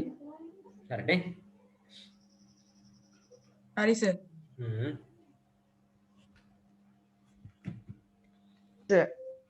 හරි. හරි. අපි ඊළඟ එක ලියමු. බලන්න අපි මෙන්න මේක දැකලා තිනවද ඔය සමහර අය මේ හොස්පිටල් වල එහෙම ඉන්නකොට මේ වගේ මැෂින් එකකට ගහලා තියෙනවා. මේකට කියන්නේ මේ CSM එක කියලා. නැත්නම් කාඩියක් ස්ක්‍රීනින් මැෂින් කියලා කියනවා. හෘද රෝග තිර ගැන්වීමේ යන්ත්‍රයක්. මේකත් පරිගණකගත උපකරණයක්. මේකෙදි මේ හෘදයේ ක්‍රියාකාරීත්වය කොයි ආකාරයට සිද්ධ වෙන්නේ කියන එක පරිගණක තිරයක දක්වනවා. අතට heart එකේ beat එක, එතකොට එතන pressure මේ හැම එකක්ම මේ ස්ක්‍රීන් එක තුල දැర్శණය වෙනවා. ඔයාලා දැකලා ඇති ඔය ගොඩක් දුරට ඔය මේ ICU එකේ එහෙම දාලා තියෙනවා මේ වගේ ඒවා. නේද? මැෂින් එකට කනෙක්ට් කරලා සම්බන්ධ කරලා තියෙන්නේ. ඉතින් මේ වගේ මේ විතරක් නෙමෙයි සමහර මැෂින් තියෙනවා සම්පූර්ණ heart එකේ ක්‍රියාකාරීත්වය සම්පූර්ණයෙන් මැෂින් එකටම දීලා තියෙනවා. අතට මිනිස්යාගේ ශරීරයේ ඇතුලේ heart එක නෙමෙයි වැඩ කරන්නේ මැෂින් එකකින් වැඩ කරන්නේ. අහලා තියෙනවද ඒවා ගැන? උතර අහලා තියෙනව නේද? ඔව් සර්. heart එකක ඔපරේෂන් එකක් එහෙම කරන්න පුළුවන් වේද පුතේ මේ heart එක ගැහෙන හැටි දැකලා තියෙනවද? සමහර YouTube වල බලන්න ඔයාලා. heart එක කොහොමද ගැහෙන්නේ? මොකද ගැහෙනවනේ ලබ් ඩබ් ගාලා මේක ගොඩක් ප්‍රෙෂර් වෙනවනේ. දැන් මෙහෙම ගැහි තියෙනකොට පුළුවන් වේද මේ ඕකට අඬුවක් එහෙම කිට්ටු කරන්න ડોක්ටර්ට? ඔහොම වෙවි තියෙනකොට අඬුවක් හරි පීයක් හරි මොකක් හරි නාලයක් කපලා දාන්න පුළුවන් වේද? බයිපාස් ඔපරේෂන් එකක් එහෙම කරන්න වේද මෙහෙම වෙවි තියෙනකොට? ඉතින් මොකද කරන්නේ? සම්පූර්ණ මිනිස්යාගේ ඒ heart එකේ ක්‍රියාකාරීත්වය දෙනවා මොකේකටද? මැෂින් එකට. මැෂින් එකෙන් තමයි ඔන්න ජීවත් වෙන්නේ. නේද? ඊට පස්සේ මොකද වෙන්නේ? heart එක එතකොට වැඩ නැහැ. ඊට පස්සේ අවශ්‍ය ඔපරේෂන් එක ඔක්කොම කරලා ආය ආපහු නාල ටික සම්බන්ධ කරනවා මැෂින් එකෙන් ආය ආපහු නිවැරදි heart එකට. ඊට පස්සේ තමයි ආය ගෑන්න වැඩ කරන්න ගන්නේ. හදිසියවත් ගැහුන්නේ නැතුනොත් සොරි තමයි නේද? නේද? ආපහු සම්බන්ධ කරපුවම වැඩ කරන්නේ නැත්තම් එහෙම. හරි. ඒක ලියාගමු පුතා. හෘද රෝග තිර ගැන්වීමේ යන්ත්‍ර හෘදේ ක්‍රියාකාරීත්වය පරිගණක තිරයක දැක්වීම. නේද? තාක්ෂණය කොච්චර දියුණුද නේද? හෘදේ ක්‍රියාකාරීත්වය පරිගණක තිරයක දැක්වීම තමයි හෘද රෝග තිර ගැන්වීමේ යන්ත්‍රය. ලියාගන්න.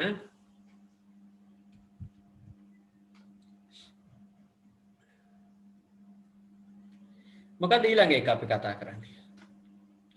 අපි කතා කරන්නේ ECG. ඔව් ECG නෙමෙයි දැන් කතා කරන්නේ මොකක් ගැනද? හරි සර්. EEG. දැන් අපි කතා කරන්නේ EEG ගැන. EEG. EEG වලට දැනගන්න ඕනේ. ECG කිව්වම ඉලෙක්ට්‍රෝකාඩියෝග්‍රෑම් අපි දන්නවා heart එකේ beat එක චෙක් කරන්න. මොකද්ද මේ EEG කියන්නේ? නේද? මොළයේ ක්‍රියාකාරීත්වය පරීක්ෂා කරගන්න ඕන වුණාම තමයි EEG එකක් කරන්නේ සාමාන්‍යයෙන්. කොයි විදිහටද සිද්ධ වෙන්නේ මොළයේ ක්‍රියාකාරීත්වය බලා කියා ගන්න ඕන. නේද? අපේ ක්ලාස් එකේ එහෙම බලා ගන්න කවුරුත් නැහැ නේද? ටිකක් අප්සෙට් ගහන අය ඉන්නවා. ටිකක් එහෙම වෙන්නේ නැහැ නේ. මොළේ EEG එකක් එහෙම බලන්න ඕනේ අවස්ථා. නේද? දැන් මෙතන මොකද්ද මේ තියෙන්නේ පුතේ? එහෙම ලොකු එකක් නෙමෙයිද? සාමාන්‍ය මොළේ සමහර ඔය රේඩියෝ තරංග භාවිතා කරලා මොළයට සංඥා යවලා ඒ මොළේ සංඥාවලේ ආපහු වෙන සංඛ්‍යාත පරාසයන් හඳුනාගෙන එව්වා මේ වගේ තිරයක් මත නැත්තම් මේ වගේ ප්‍රස්ථාරික සටහන් මගින් දර්ශනය කිරීම තමයි මෙතනදී සිද්ධ වෙන්නේ. එතකොට මේ ડોක්ටර්ස්ලා දන්නවා මේ ඉන සංඥා නේද? රේඩියෝ තරංග හරහා යවන්නේ මේ ඉන සංඥා මේ වගේ තිරයක් මතට ගත්තාට පස්සේ නැත්නම් මේ ප්‍රස්ථාර සටහන දැක්වට පස්සේ ඒ වෙනස්කම් තියෙන අවස්ථා නියමිත මට්ටම කොහොමද සහ වෙනස්කම් තිබ්බහම කොහොමද කියන එක ડોක්ටර්ස්ලා හඳුනනවා. අපි දැක්කට මේක විරෝධයක් අපිට තේරෙන්නේ නැහැ. ડોක්ටර්ස්ලා හඳුනනවා මේක කොයි විදිහටද මේක වෙන්න ඕනේ කියන එක. ඉතින් අන්න ඒ වගේ මේ මොළයේ ක්‍රියාකාරීත්වය පරීක්ෂා කරන යන්ත්‍රයක් හැට තමයි මේක තියෙන්නේ. ඔයාලට මේක චුට්ටක් වොන්නම් බලන්න පුළුවන්. මේකෙත් ඔය වගේ ශරීරයේ හිසේ ස්ථාන කීපයක මේ වගේ සංඛ්‍යාත දක්වලා අන්තිමට තිරයක් මතට අරගන්නවා. ඔයාලා YouTube වලින් බලන්න පොඩ්ඩක් මේ විදිහට තමයි EEG එකක් කරන්නේ. right. ලියාගත්තද? ලියාගන්න තමයි එකක්. ලියුවා සර්. හරි. මුලින් ලියාගන්න. ලියුවා සර්. brain activities. අපි ළඟට එනවා මොකක්ද අපි ළඟට කතා කරන්න තියෙන්නේ? දැන් ඉතින් මේ වගේ දේවල් නම් ගෙවල් වල හරියට තියෙනවා. මොන ඔයාලා ගෙවල්ලත් ඇති. මොකද්ද මේ? blood sugar test කරන මැෂින් දැන් ගොඩාක් අයට තියෙනවනේ මේ සීනි ලෙඩ. නේද? සීනි ලෙඩ කියලා කියන්නේ සාමාන්‍යයෙන් ඉතින් ඔය පරම්පරාවෙන් එනව නෙමෙයි. මේ සමහර කෙනා පරම්පරාවටත් වඩා තමන්ගේ නේද? නොමන ආහාර භාවිතය නිසා හැදෙන ලෙඩ. සමහර අයට එහෙම වෙන්න පුළුවන්. ගොඩක් අයට සමහර වෙලේ පරම්පරාවෙන් එන අයත් ඉන්නවා කියලා කියනවා. නමුත් කොච්චර වුණත් සමහර අය ඕනවට වැඩිය සීනි පරිභෝජනය සහ සීනි සහිත ආහාර ගන්නකොට එහෙම නැත්නම් ශරීරයේ ග්ලූකෝස් ප්‍රමාණය මොනම ආකාරයෙන් හරි අසනීපයක් නිසා වැඩි වෙලා හරි මේ සීනි ලෙඩ හැදෙන්න පුළුවන්. ඉතින් එහෙම වුණාම එයාලට සිද්ධ වෙනවා හැමතිස්සෙම මේ ලැබ් ගානේ ඇවිද ඉන්න බෑ මේ සීනි කොච්චරක් තියෙනවද කියලා බලන්න. Tamanටම පුළුවන් මේ වගේ උපකරණයක් ගන්න. මේ උපකරණයට කියන්නේ blood sugar testing machine කියලා. දැන් මේ වගේ දේවල් දැන් ගොඩක් ගෙවල් වල තියෙනවා. Tamanට පාවිච්චි කරන්න පුළුවන්. ඉතින් මන්නම් අපි නම් ප්‍රාර්ථනා කරන්නේ අපේ කාටවත් මේ වගේ උපකරණයක් ගන්න තත්වයකටපත් වෙන්න හොඳ නෑ නේද? එහෙම නැතිව තියෙනවා නම් හොඳයි නේද? ගෙදරක පැනඩෝල් පෙත්තක්වත් නොතිබිලා තියෙනවා නම් හොඳයි. ඒ කියන්නේ එහෙම අවශ්‍ය නැත්තම් හොඳයි කියලා අපි කියන්නේ සාමාන්‍යයෙන්. එහෙම තියාගන්න ඕනේ කියලා කියන්නේ ලෙඩ හැදෙනවා කියන එක නේද? ඒවා තියාගන්න ඕනේ නැහැ කියන්නේ ලෙඩ නැහැ කියන එකනේ. ඉතින් ඒක නිසා මේ වගේ උපකරණ අපි භාවිතා කරන්න නැති තරමට හොඳයි. ඉතින් ඒ කියන්නේ අපිට මේ එහෙම ලෙඩක් අසනීපයක් හදාගන්න නැතුව ඉන්න ඕනේ. ඒක තමයි හොඳම දේ. ඉතින් ඒක නිසා මගේ පුතාලත් ඒ කෑම එහෙම ගන්නකොට ආහාරය එහෙම ගන්නකොට නිතර ඉතින් ඒ ගැන චුට්ටක් හිතන්න ඕනේ. දැන් ඉතින් වයස් සීමා නැහැ ඔය සීනේට හැදෙන්න. වයස යන්න ඕනේ නැහැ. වයස යන්න ඕනේ නැහැ, මහත් වෙන්න ඕනේ නැහැ, කෙට්ටු වෙන්න ඕනේ කියලා එකක් නැහැ. ඉතින් මේ ඕනවට වැඩිය සීනි සහිත ආහාර ගන්නකොට ශරීරයේ ග්ලූකෝස් නිෂ්පාදනයේ ප්‍රමාණය වැඩි වෙනවා. ඉතින් අධික ග්ලූකෝස් ප්‍රමාණය නිෂ්පාදනය කරනකොට ශරීරයේ ප්‍රතිශක්තිකරණ පද්ධතිය මගින් ශරීරයේ පද්ධතිය මගින් ග්ලූකෝස් පාලනය කරන්න බැරි වෙනවා. දැන් අපේ ශරීරයේ පුදුමාකාර මේ දෙයක් නේද? ශරීරයේ තියෙනවා අපි හැම එකකටම ඉෆෙක්ට් එකක් නේද? ඉතින් අනිත් පැත්තට තියෙනවා ප්‍රතිවිරුද්ධ ක්‍රියාවලියක්. අපේ මිනිස්සෙක් හැටියට අපිට ජීවත් වෙලා ඉන්නකොට මේ ශරීරයේ හරියාකාරව පවත්වාගෙන යන්න ලෙඩක් වෙන්නේ නැතිව අපේ ශරීරයේ ප්‍රතිශක්ති කරන පද්ධතියක් තියෙනවා. ඔයාලා දන්නවා ඒ ගැන අහලා තියෙනවා නේද? දැන් ඔය කොරෝනා වසංගතයටත් අපිට කරන්නේ බෙහෙත් හොයන එක නෙමෙයි. අපේ ශරීරයේ තියෙන ප්‍රතිශක්ති කරන පද්ධතිය තද බල කරන එක. මෙයා හොඳ ප්‍රබල තත්ත්වයට පත් කරන එක. එතකොට අර වගේ වෛරස් වලට බැක්ටීරියා වලට මුහුණ දෙන්න පුළුවන් හොඳ ප්‍රතිශක්ති කරන පද්ධතියක් තමන්ගේ ශරීරයේ තියාගත්තට පස්සේ ඒවට විරුද්ධව ක්‍රියා කරන්න හැකියාව තියෙනවා. ඉතින් වෛරසයක් හරි බැක්ටීරියාවක් එනවා කියලා කියන්නේ අපේ ශරීරයට එන සතුරෙක් විදිහට තමයි ගණන් ගන්නේ. ඒ සතුරට විරුද්ධව තමයි අපේ ශරීරයේ තියෙන ප්‍රතිශක්තිකරණ පද්ධතිය ක්‍රියාත්මක වෙන්නේ. ඔය ගැටුමේදී අපේ ශරීරයේ තියෙන ප්‍රතිශක්තිකරණ පද්ධතිය දිනුවොත් ලෙඩේ හැදෙන්නේ නැහැ. අපේ ශරීරයේ තියෙන ප්‍රතිශක්තිකරණ පද්ධතිය ඇටැක් කරලා අපේ පද්ධතිය අඩපණ වෙලා වෛරසේ ප්‍රබල වුණොත් මොකද වෙන්නේ? අපිට ලෙඩේ හැදෙනවා. අපිට ලෙඩේ හැදෙනවා. බැක්ටීරියාව ප්‍රබල වුණොත් අපේ ප්‍රතිශක්තිකරණ පද්ධතියට වඩා ප්‍රබල වුණොත් එහෙම අපිට ලෙඩේ හැදෙනවා. ඉතින් ඒක නිසා තමයි අපේ ප්‍රතිශක්තිකරණ පද්ධතිය ඉතා හොඳට තදබල විදිහට තියාගන්න තමයි ඔය විවිධ කෑම වර්ග ඔය දැන් ඔය කොරෝනා වලට බෙහෙත් හැදුවයි කියලා කියන කට්ටිය. ඉතින් ඒ ප්‍රතිශක්තිකරණ පද්ධතිය තමයි වැඩි කරන්නේ. ඉතින් ඒක නිසා ඔයාලට කිව්වා ඒ දවස්වල මොනවද නේද කොත්තමල්ලි බොන්න කිව්වා. ඉතින් නේද විවිධ කතන්දර ගොඩක් තිබ්බනේ නේද? ඉතින් විවිධ බෙහෙත් වර්ග භාවිතා කරා සමහර. ඉතින් එහෙම කරලා ප්‍රතිශක්තිකරණ පද්ධතිය වැඩි කරගන්න. මේත් ඒ වගේ මේ සීනි ශරීරයට වැඩි වෙනකොට ශරීරයේ ප්‍රතිශක්තිකරණ පද්ධතිය මේ සීනි පාලනය කරනවා. සීනි පාලනය කරන්න බැරි වෙන තරමට වැඩි වැඩියෙන් සීනි සහිත ආහාර ගන්නකොට එයාගේ පාලනය බිඳෙනවා. එතකොට ශරීරයෙන් ඒක පාලනය කරන්න බැරි වෙනවා. ඊට පස්සේ අපිට වෙනමම මේ බෙහෙත් ගන්න සිද්ධ වෙනවා ඒවට අදාළව මේ සීනි පාලනය කරන්න. ඒත් සීනි වැඩි වෙනකොට ආයෙ බෙහෙත් ගන්නවා, අඩු වෙනකොට ආයෙ බෙහෙත් ගන්නවා. මේක කන්ට්‍රෝල් කරගන්න බැරි වෙනවා. මේ ශරීරයෙන් කන්ට්‍රෝල් කරගන්න බැරි වෙනකොට අපි බෙහෙත් වලින් කන්ට්‍රෝල් කරන්න ගන්නවා. ඉතින් ඊගාවට දීර්ඝ කාලීනව යාව ජීව සීනි ලෙඩෙක් බවට පරිවර්තනය වෙනවා කාලයක් යද්දී. ඉතින් ඒක නිසා අපිත් මේ පාඩමත් එක්ක ඉගෙන ගන්න ඕනේ චුට්ටක්. ඉතින් අපේ කෑම එහෙම බලද්දි පොඩ්ඩක් නේද වැඩියෙන් සීනි බෝතල එහෙම කන්න එපා නේද? සීනි බෝතලෙම සීනි හැදෙන්නේ නැහැ. මේ ඒ වයිද සීනි සහිත ආහාර වැඩියෙන් ගත්තොත් එහෙම ඇති වෙන්න පුළුවන්. ඉතින් අය පුතලත් පොඩ්ඩක් පරිස්සම් වෙන්න ඕනේ. එහෙනම් මේකත් අපි ලියාගමු. blood sugar testing machine එක මොකටද භාවිතා කරන්නේ? රුධිරයේ සීනි පරීක්ෂාව සඳහා තමයි මේක යොදාගන්නේ. මේකෙදි මේ උපකරණයක් තියෙනවා පොඩි කෑල්ලක් මේක දැකලා තියෙනවා. මේක එකවරකට එකපාරයි පාවිච්චි කරන්න පුළුවන් මේ කොටස. මේ කොටසක් සාමාන්‍යයෙන් අපේ දැන් නම් රුපියල් 45ක් 50ක් විතර වෙයි මම හිතන්නේ වැඩිත් දන්නේ නැහැ දැන්. දන්න කෙනෙක් ඉන්නවනේ කියන මට මෑතකදී බලපුණා රුපියල් 45ක් විතර වගේ නෝ ඒ කෑල්ල. ඕක දාලා ඕකේ පැකට් ගන්න තියෙන්නේ. එකවරකට සීනි කොච්චරක් තියනවද කියලා මේ පොට්ටක් ඕකේ මේ ඇඟිල්ල පොට්ටක් විදලා එතනින් රුධිරය චුට්ටක් අරගෙන ඔය කොටසේ තිබ්බහම සීනි විදින්න තියෙනවද වෙනම එකක්? ඔව් විදින්නක් තියෙනවා. ඔය මාකර් පෙන් එකක් වාය එකක් තියෙනවා. ඒක ඇඟිල්ලට තියලා ඔහම උඩින් ප්‍රෙස් කරපුවාම හිල්ලෙනවා ඇඟිල්ල. නේද? ඊට පස්සේ රුධිරය ටික අරගෙන මෙතන තිබ්බට පස්සේ කොච්චර සීනි ප්‍රමාණයක් තියෙනවද කියලා එයාගේ මිලිග්‍රෑම් ප්‍රමාණය කොච්චරද කියලා බලා ගන්න පුළුවන්. ග්ලූකෝස් ප්‍රමාණය. හරි. ලියා ගන්නකො.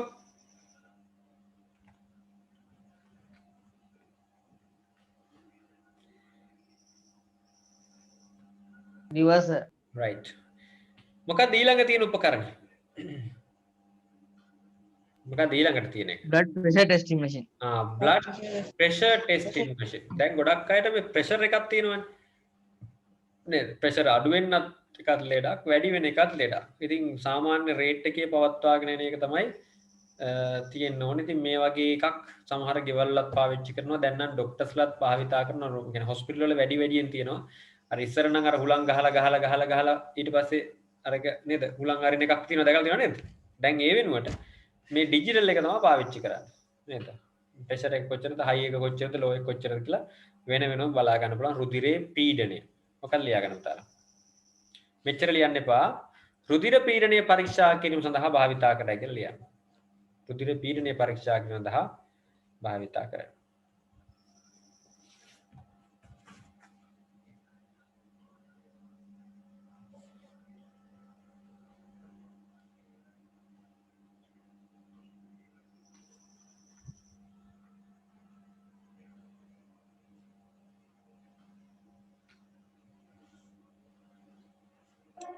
හරි සර් ලිව්වා. හරිනේ? හරි සර්. හරි.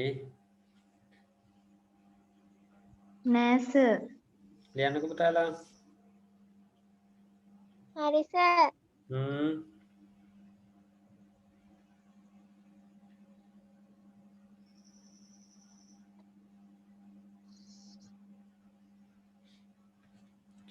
හරි. දැන් එහෙනම් ඒකත් එක්කම රෝග නිශ්චය කිරීම සඳහා උපකරණ භාවිතය සම්බන්ධව දැන් ඔන්න ඔයාලා දැනගත්තා.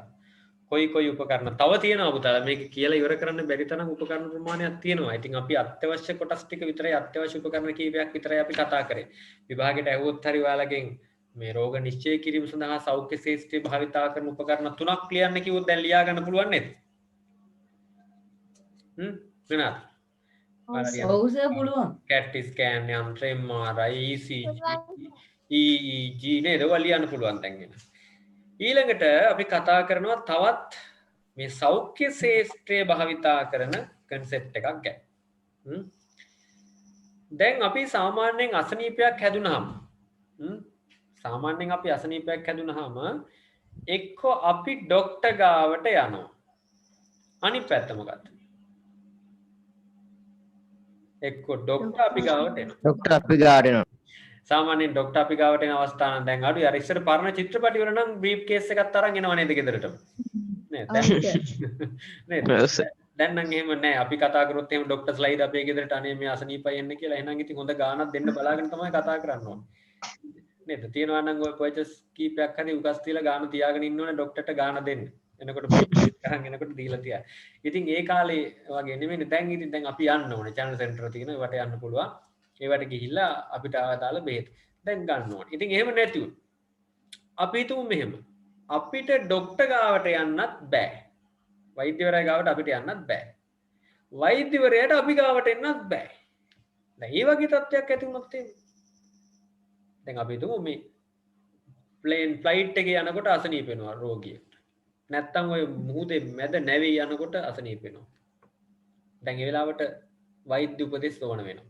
වෛද්‍යවරයෙක් ඕන වෙනවා. වෛද්‍යවරයෙක් අහලක පහලකවත් ළඟපාතක හොස්පිටල් එකක්වත් නැහැ නේ. ඉතින් ගියත් මුහුද මැද්දේ මොන හොස්පිටල්ද? ඒ වගේ අවස්ථාවක මොකද කරන්නේ? අන්න ඕන වෙනවා දැන් අපිට ගුරුවරයෙක් ගාවට යන්නත් බෑ. නේද? ගුරුවරයාට අපි ගාවට එන්නත් බෑ. දැන් මේ කොරෝනා ප්‍රශ්නෙත් එක්ක. දැන් මේ වෙලාවේ අපි මොකද කරේ? දැන් අපි මොකද කරේ? ඔන්ලයින් ක්ලාස් කරා. ඉගෙන ගත්තා. දැන් ඔන්ලයින් මේ උගන්වනවා දැන්. අන්න ඒ විදිහටම ඩොක්ටර්ට ලෙඩා ගාවට යන්නත් බෑ ලෙඩාට ඩොක්ටර් ගාවට එන්නත් බෑ. ඒ වගේ අවස්ථාවක එහෙනම් ඔන්ලයින් ට්‍රීට්මන්ට් එකක් කරන්න පුළුවන්. ප්‍රතිකාරයක් කරන්න පුළුවන්. අපි ඒකට මොකක් කියලාද කියන්නේ? මොකක්ද ඒකට කියන්නේ? ටෙලිමෙඩිසින් කියන්නේ. නැත්නම් දුරස්ත සෞඛ්‍ය රැකවරණය. ටෙලිමෙඩිසින් කියන්නේ ඕක තමයි. දැන් ටෙලිමෙඩිසින් කියන එක කොයිම අවස්ථාවකවත් රෝහලකට ගිහිල්ලා කරන එකක්වත් නේද? එහෙම නැත්නම් රෝහලේ ડોක්ටර් අපේ ගෙදරට ඇවිල්ලා කරන එකක්වත් නෙමෙයි. මොකද්ද මේක සම්පූර්ණයෙන්ම රෝහලකින් පිටත සිටින රෝගියෙකුට අවශ්‍ය සෞඛ්‍ය ප්‍රතිකාර කිරීමේ ක්‍රමයක්. රෝහලේ ඉන්න කෙනෙකුට නෙමෙයි රෝහලෙන් පිටත ඉන්න කෙනෙකුට. ඒ කියන්නේ අර මං කිව්වා වගේ මේ සෞඛ්‍ය පහසුකම් ලබා ගන්න පුළුවන් තැනක නෙමෙයි බැරි තැනක ඉන්න අවස්ථාවක භාවිතා කරන්න පුළුවන් එක්තරා සේවාවක් විදිහට තමයි මේක සලකන්නේ. අපි කියනවා මේ ICT භාවිතා කරලා රෝහලකින් පිටත ස්ථානයක සිටින රෝගියෙකු පරීක්ෂා කරනවා සහ අවශ්‍ය ප්‍රතිකාර කිරීම. මෙතන පරීක්ෂා කිරීම කියන වචනට වඩා නිරීක්ෂණය කිරීම සහ අවශ්‍ය ප්‍රතිකාර කිරීම තමයි ටෙලිමෙඩිසින් කියලා කියන්නේ. නැත්නම් දුරස්ත සෞඛ්‍ය රැකවරණය කියලා කියන්නේ. දැන් ඔන්න ඔයාලට ප්‍රශ්නයක් ඇති වෙන්න පුළුවන් අප්පච්චි කොහොමද එහෙම කරන්නේ කියලා. නේද? රෝහලකින් පිටත ඉන්න කෙනෙකුට කොහොමද මේ වැඩේ කරන්නේ? මේ ක්‍රමයේම තමයි පාවිච්චි කරන්න පුතා. අපි මේක ලියාගමුකෝ ඩිෆිනිෂන් එක මොකද්ද මේ තොරතුරු හා සංවේද තාක්ෂණය මේ ටෙලිමෙඩිසින් කියන්නේ මොකක්ද කියන එක ලියාගන්නකෝ.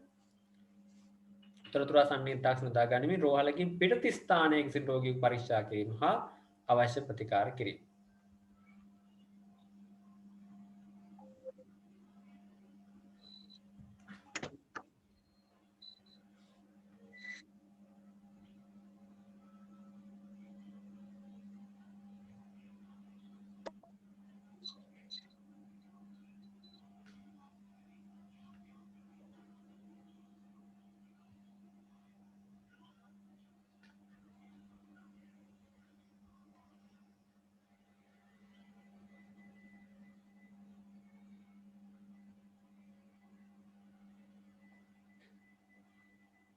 හරි සර්. හරිනේ. සර් මේ එතකොට දැන් ආ ඉස්කෝලේ නිවාඩු දීලා පටන් ගත්තාම මේ 10 වසර පටන් ගන්නද 9 වසර කරන්නේ නේද?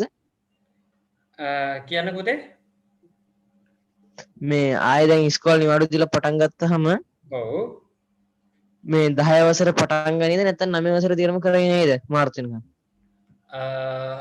ජනවාරි මාසේ පටන් ගන්න තත්ත්වයක් තමයි තියෙන්නේ. කියන්නේ පළවෙනි වාරේ පටන් ගන්නවා ජනවාරි මාසේ.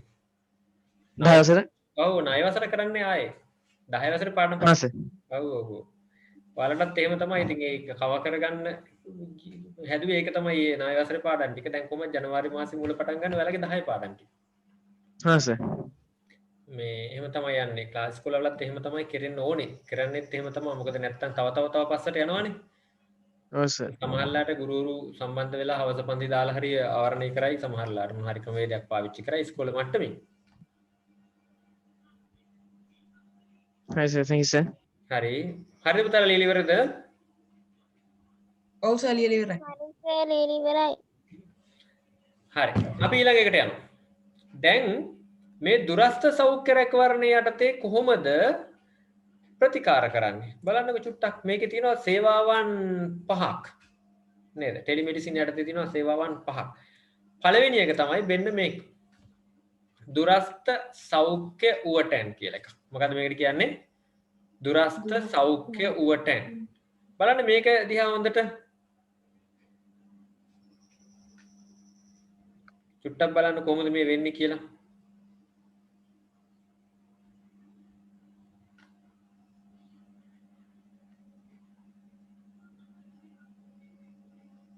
මොකද්ද වෙන්නේ? මොකද්ද සර්? බලන්න පොඩ්ඩක් මේ රූප සරණ දිහා බලලා අපි දැන් ඔන්ලයින් ක්‍රමයට නෙමේ නේද යන්නේ දිගටම.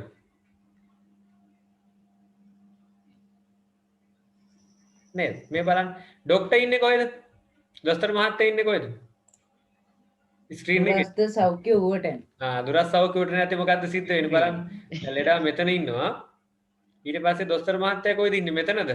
නෑ වෙනත් තැනක එක්ක වෙනත් රටක නැත්තම් වෙනත් කොහේ හරි වෙනත් මේ හොස්පිටල් එකක.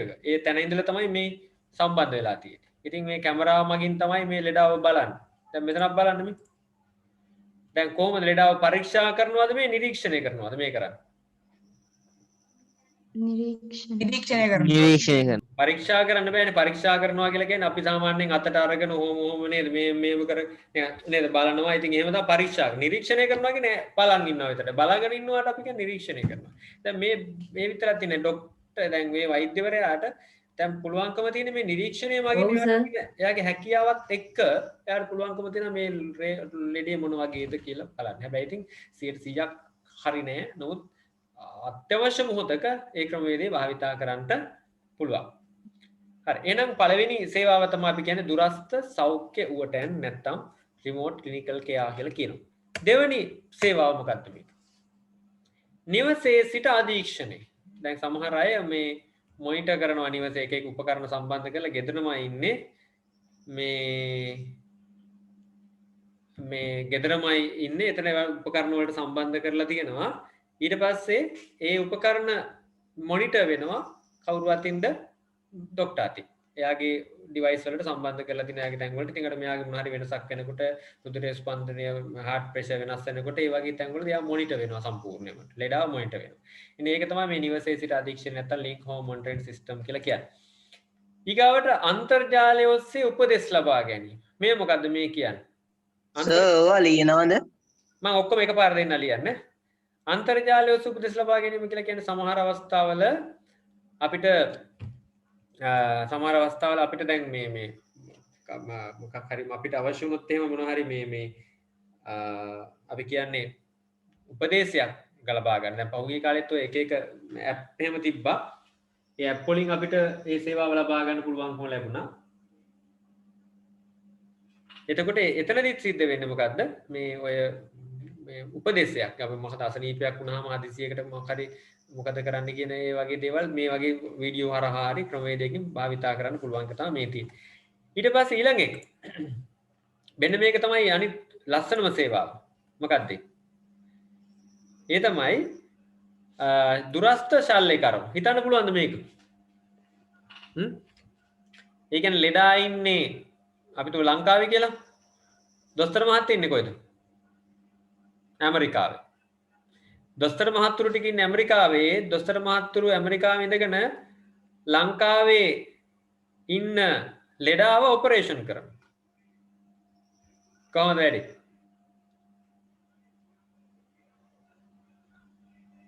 හිතා ගන්න පුළුවන්ද වැඩි?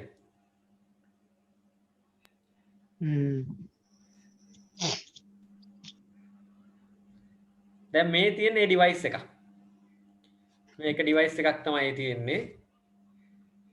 බලන්න මේ ග්ලව්ස් වගේ තියෙන එක ඒක නේද? ඔව් දැන් මේකේ තියෙන මේ වම් පැත්තේ තියෙන්නේ මේ එක පැත්තක්. ඒ කට්ටිය ගොඩක් ඈත ඉන්නේ. අපිට ළඟ හල පහල නෙමෙයි අය ඉන්නේ. මේ දකුණු පැත්තේ තියෙන්නේ ඒ උපකරණේ. ඒ උපකරණයෙන් ඔපරේෂන් එක සිද්ධ වෙනවා. මේ කැමරා දිහා බලාගෙන තමයි කරන්නේ. බලමුද මේකේ වීඩියෝ එකක්? හා සර්. ආසයි බලමු. රයිට් බලන්න එන්න බලන්න.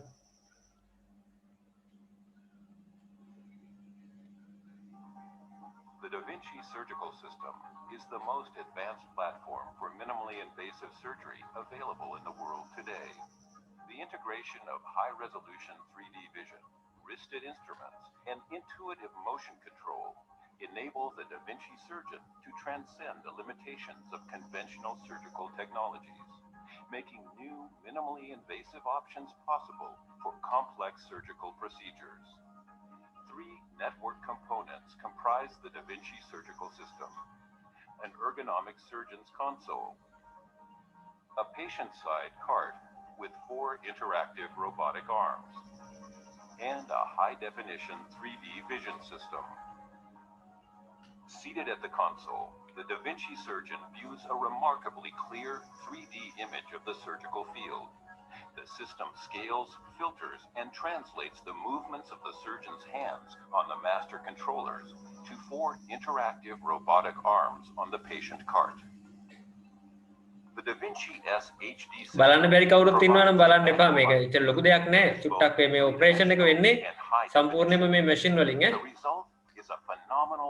ඒක බලන්නයි ඕනේ මේ ගොඩක් එම අවුල් වගේ නම් බලන්න එපා කට්ටිය. precisely controlled micro movements of the Da Vinci instruments are enabled by the computer processors of the system.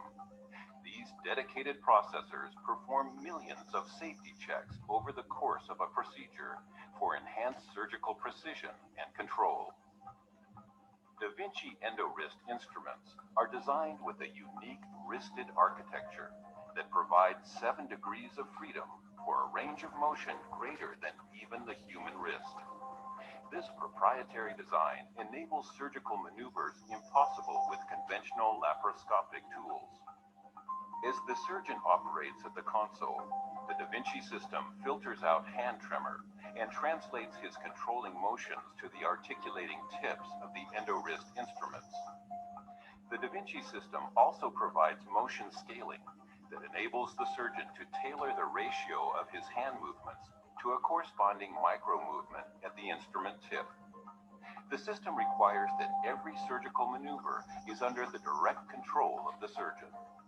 Redundant safety checks prevent autonomous movement of the instruments or the robotic arms. The Da Vinci S surgical system adds to the enabling characteristics of the original Da Vinci to streamline surgery for the entire OR team. Da Vinci S provides fast, foolproof setup, including a motorized patient cart for simplified docking, simple click-lock cannulas, rapid instrument exchange, and an intuitive touchscreen interface. Intraoperative communication between the entire OR team is enhanced with the audio-visual components of the system. The internal view of the operative field is visible on the vision cart or optional patient cart monitor. These monitors can also be toggled to display patient-critical information or a tiled display with multiple windows. Proctoring is enhanced with the telestration capability. Notations drawn on the patient cart monitor can be seen by the surgeon as an overlay on the surgical view at the console. The 2-channel endoscopic cameras of Da Vinci SHD enable better 3D visualization of tissue planes and critical anatomy. The result is increased surgeon confidence and an environment that lends itself to surgical precision. LEDs that indicate status on each robotic arm, along with the user-friendly design of EndoWrist instruments, intraoperative instrument exchange. Unlike conventional laparoscopic surgery, robotics move around a fixed pivot point to reduce port site trauma or improve cosmesis and increased overall precision.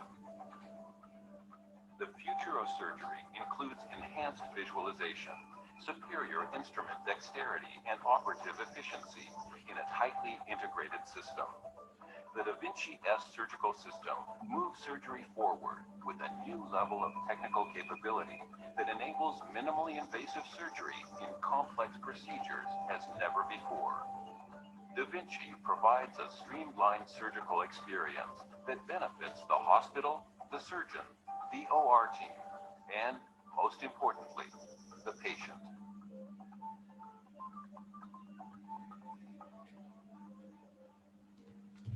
හරිද? Right. දැන් දැක්ක ඔයාලා මේ උපකරණ දිහා බලනකොට දකින්න නැති මෙන්න මේ වගේ දේවල් මේ. දැන් ડોක්ටර් මේ මෙතන මේකෙන් තමයි මේ ඩිවයිස් එකෙන් තමයි එයාට ඔක්කොම පේන්නේ. එයා මෙතන මේක බලනකොට ඇත්තටම ලෙඩා ගාව ඉන්නවා වගේ තමයි එයාට දැනෙන්නේ. ඒතකොට මේ උපකරණ ගත්තොත් මේ මෙන්න මේ උපකරණ එයා අතේ අර හැන්ඩල් කරන උපකරණ කීපයක් අරන් තමයි මේක සම්පූර්ණයෙන්ම මේ ඔපරේෂන් එක කරන්න. ඉතින් ඔයාලා දකින්න ඇති වීඩියෝ එකෙනුත් රිමෝට් සර්ජරි. එතකොට ડોක්ටර් සහ මේ වෛද්‍යවරයා සහ රෝගියා දෙතැනක දුරස්ථව ඉඳගෙන තමයි මේ ශල්‍ය කර්ම සිද්ධ කරන්නේ. නිසා අපි කියනවා රිමෝට් සර්ජරි. රිමෝට් සර්ජරි එහෙම නැත්නම් දුරස්ථ ශල්‍ය කර්ම කියලා අපි කියනවා.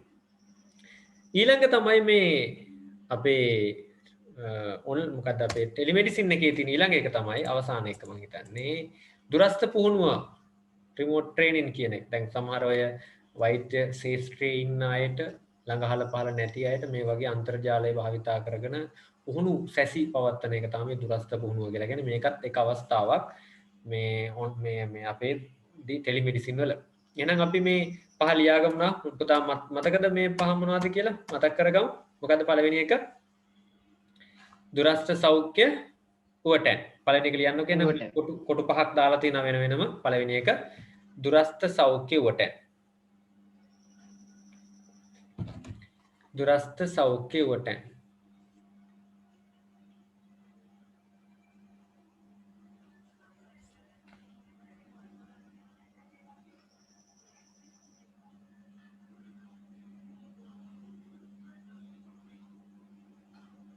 දෙවෙනි එක මොකක්ද අපි කතා කරේ මතකද link home monitoring system එහෙම නැත්නම් නිවසේ සිට අධීක්ෂණය නිවසේ සිට අධීක්ෂණය විකි දැන් මොකක්ද වෙන්නේ මොකක්ද වෙන්නේ ඊළඟ එක අන්තර්ජාලය ඔස්සේ උපදෙස් ලබා ගැනීම अंतर्जाल उसे उपदेश लगा के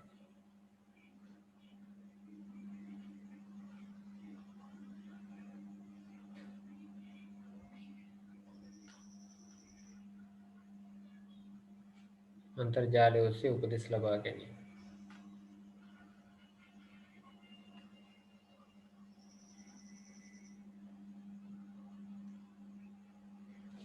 ඊළඟ එක මොකක්ද ඊළඟ එක අමතක වෙන්නේ දුරස්ත ශල්‍ය කර්ම දුරස්ත ශල්‍ය කර්ම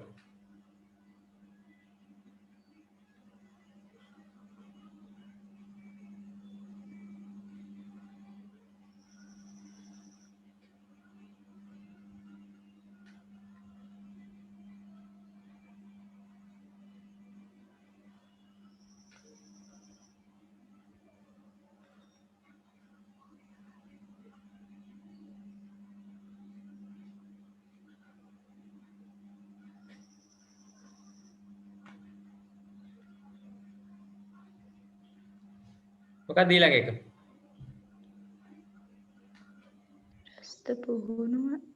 දුරස්ත පුහුණුව දුරස්ත පුහුණුව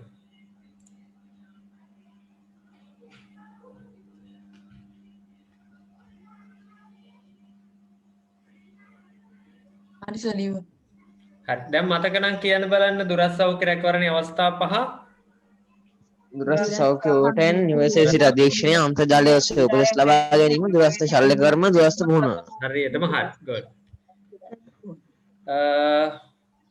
ඊළඟ එක බලමු අපි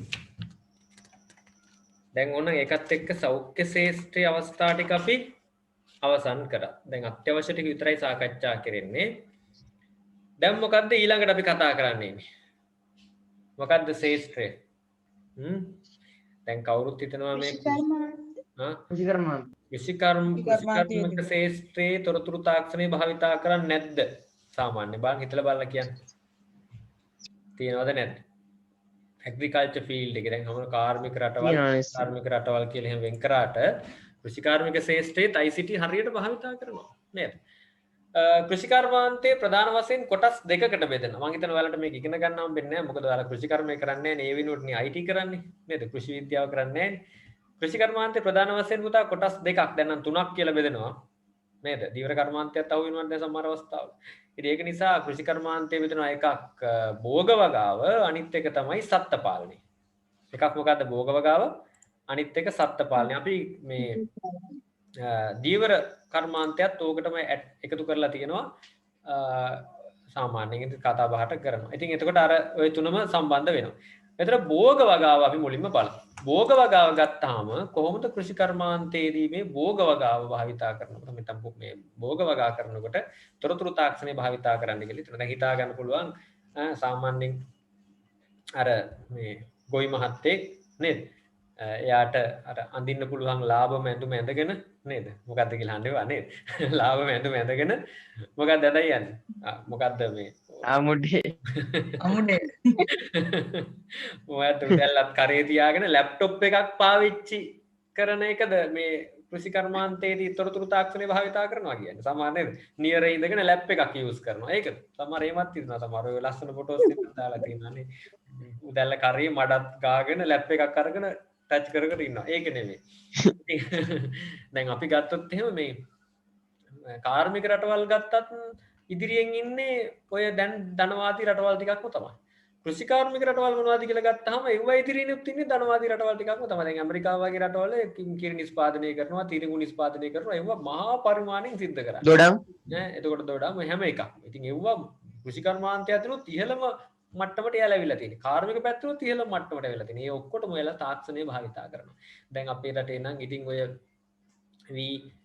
නේද ටිකක් හදාගෙන වීලාස් 10ක් 15ක් නැත්තම් ඒ ප්‍රමාණයක් හදාගෙන Tamanට කියලා හදාගෙන ඉතින් ක්ලෝර ටිකක් ගහගෙන තෙල් ටිකක් ණය වෙලා හරි අරගෙන වැඩ කරන ගොවි මහත්තුරු තමයි අපේ රටවල නේද පොඩ්ඩක් ඉතින් වී මිල අඩු වෙනකොට වී මිල වැඩි කරන්න පිකටින් කරනවා පෝර මිල අඩු වෙනකොට පෝර ලබා ගන්න ස්ට්‍රයික් කරනවා සමහරු සීදි විහානි කර ගන්නවා ණය තුරුස් ගෙවා ගන්න බැරුව ඒ වගේ ගොවි මහත්තුරු අපේ රටේ ඉන්නකොට පිට රට ඉන්නේ මොඩ් ගොවියෝ නේද අපේ රටේ වගේ මොඩ් ගොවියෝ පිට රටේ ඉන්නේ එයාලා මේ සමහරලාට ඔය කුඹුරට පැඩි ෆීල්ඩ් එකට යන්නෙත් නෑ එයාලා යන්නෙත් නෑ එයාලා ඉන්නේ ගෙදර සමහරලාට සේවකයෝ දාලා තමයි ඔක්කොම කරන්නේ සමහර තෙල් ගහන ඒවා කරන්නේ චොපර් වලින් නේ තෙල් ගහන වැඩ කරන්නේ දැන් උදේ ගිහිල්ලා ඇයිස ඩ්‍රෝන් තියෙන්නේ ඩ්‍රෝන වලින් තමයි තෙල් ගහන එතකොට බෝර දාන ඒ කතන්දර ඔක්කොම ටික කරන්නේ මහා පරිමාණ උපකරණ වලින් තමයි භෝග අස්සරු නෙලන වැඩ කරන්නේ එතකොට ඒ විතරක් නෙමෙයි වතුර දාන ඒවා කරන්නේ තනිකර ස්වයංක්‍රීය ජල සැපයුම් තියෙන්නේ අය මේ අපි ගිහිල්ලා වතුර දාන්නේ වතුර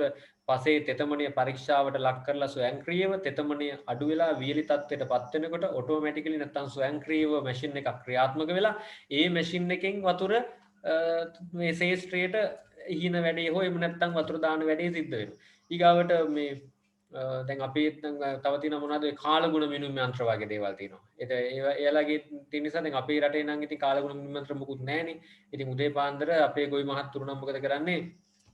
සාමාන්‍යයෙන් උදේ පාන්දර උදැල්ලත් කරේ තියාගෙන හරි අහස දිහා බලලා අද වහිනවද නැද්ද කියලා තීරණය කරලා අද වහින්නේ නැහැ වගේ කියලා ගිහිල්ලා සමහරට පෝර ටික ගහලා තෙල් ටික ගහලා එනවා. හවස් වෙනකොට දාරානිපාත වැස්ස දාපු පෝර ටික එහා කුඹුරේ නැත්තම් එතනින් එහාට ඇලේ ගහගෙන ගිහිල්ලා පල්ලෙහාට. ඉතින් ආයෙත් පෝර දාන්නවා ආයෙත් තෙල් ගහනවා. ඉතින් ඔය වගේ කතන්දර තමයි ලංකාවේ. හැබැයි පිටරට එහෙම නෙමෙයි.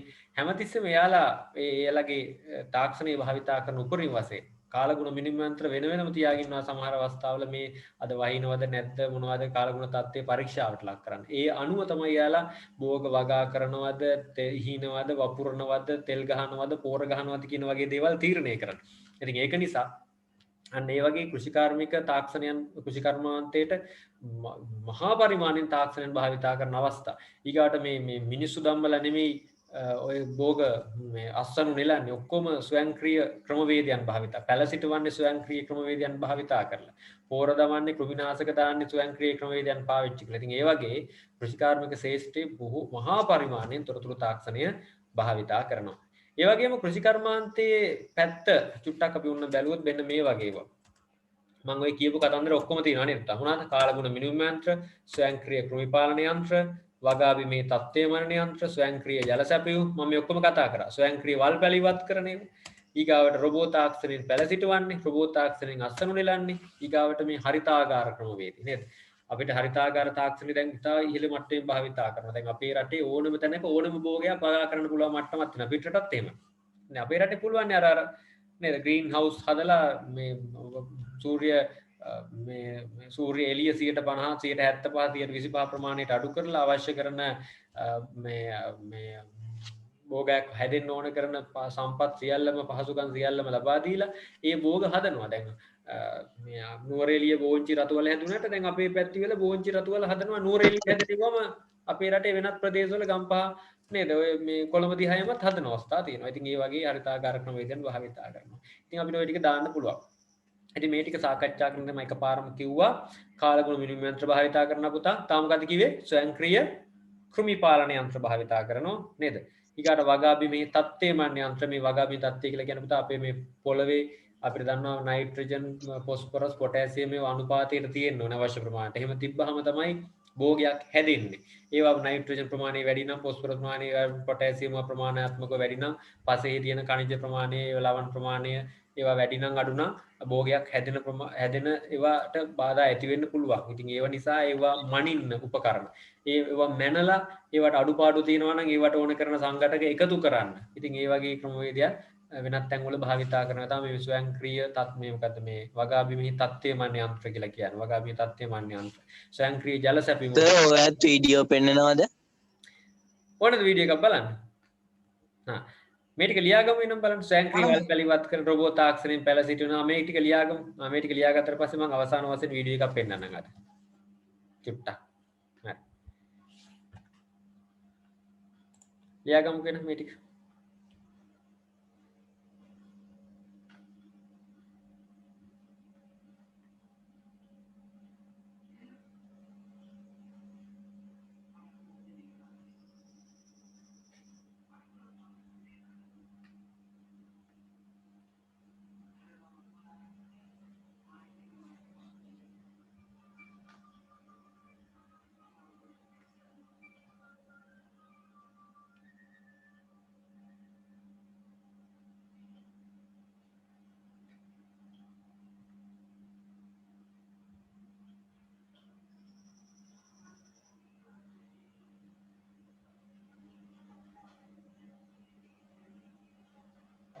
හරි සර්.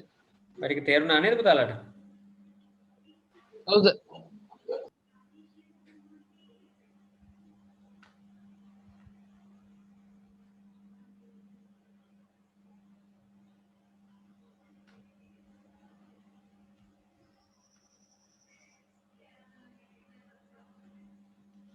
හරි. බලමු අපි වීඩියෝ එකක් එන. අපේ තිබ්බා මේකේ වීඩියෝ එකක් බලන්න. මේක නම් අපේ කෘෂි කර්මාන්තේ එකක් තිබ්බා. මං ගාව සත්ත්ව පාලන එකක් තිබ්බා පොඩ්ඩක් බලමු නේද ඒක. මේ බලන්න මේ සත්ත්ව පාලනයේදී තාක්ෂණය යොදා ගන්න කීපයක් ගැන තියෙනවා පොඩ්ඩක් බලමු. චුට්ටක් බලමු ඈ. මේ කෘෂි කර්මාන්ත එක.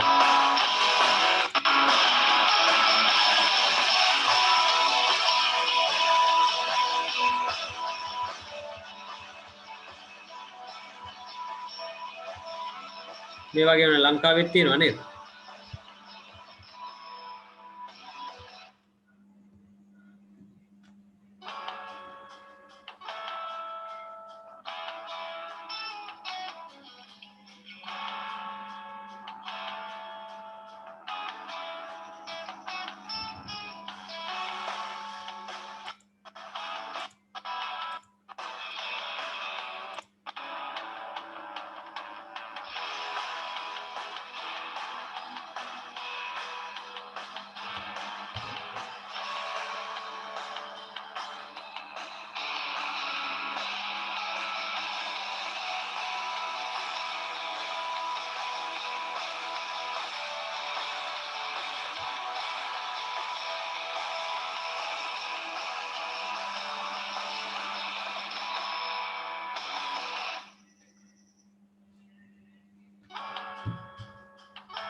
හරි මේ පුතාලා පොඩ්ඩක් අපි බලමු ලබන සතියේම ඔයාලා දැනට මේ YouTube එකේ සර්ච් කරලා බලන්න මේ කෘෂි කර්මාන්තයේදී කොහොමද තොරතුරු තාක්ෂණය භාවිතා කරන තවත් අවස්ථා මොනවද කියලා.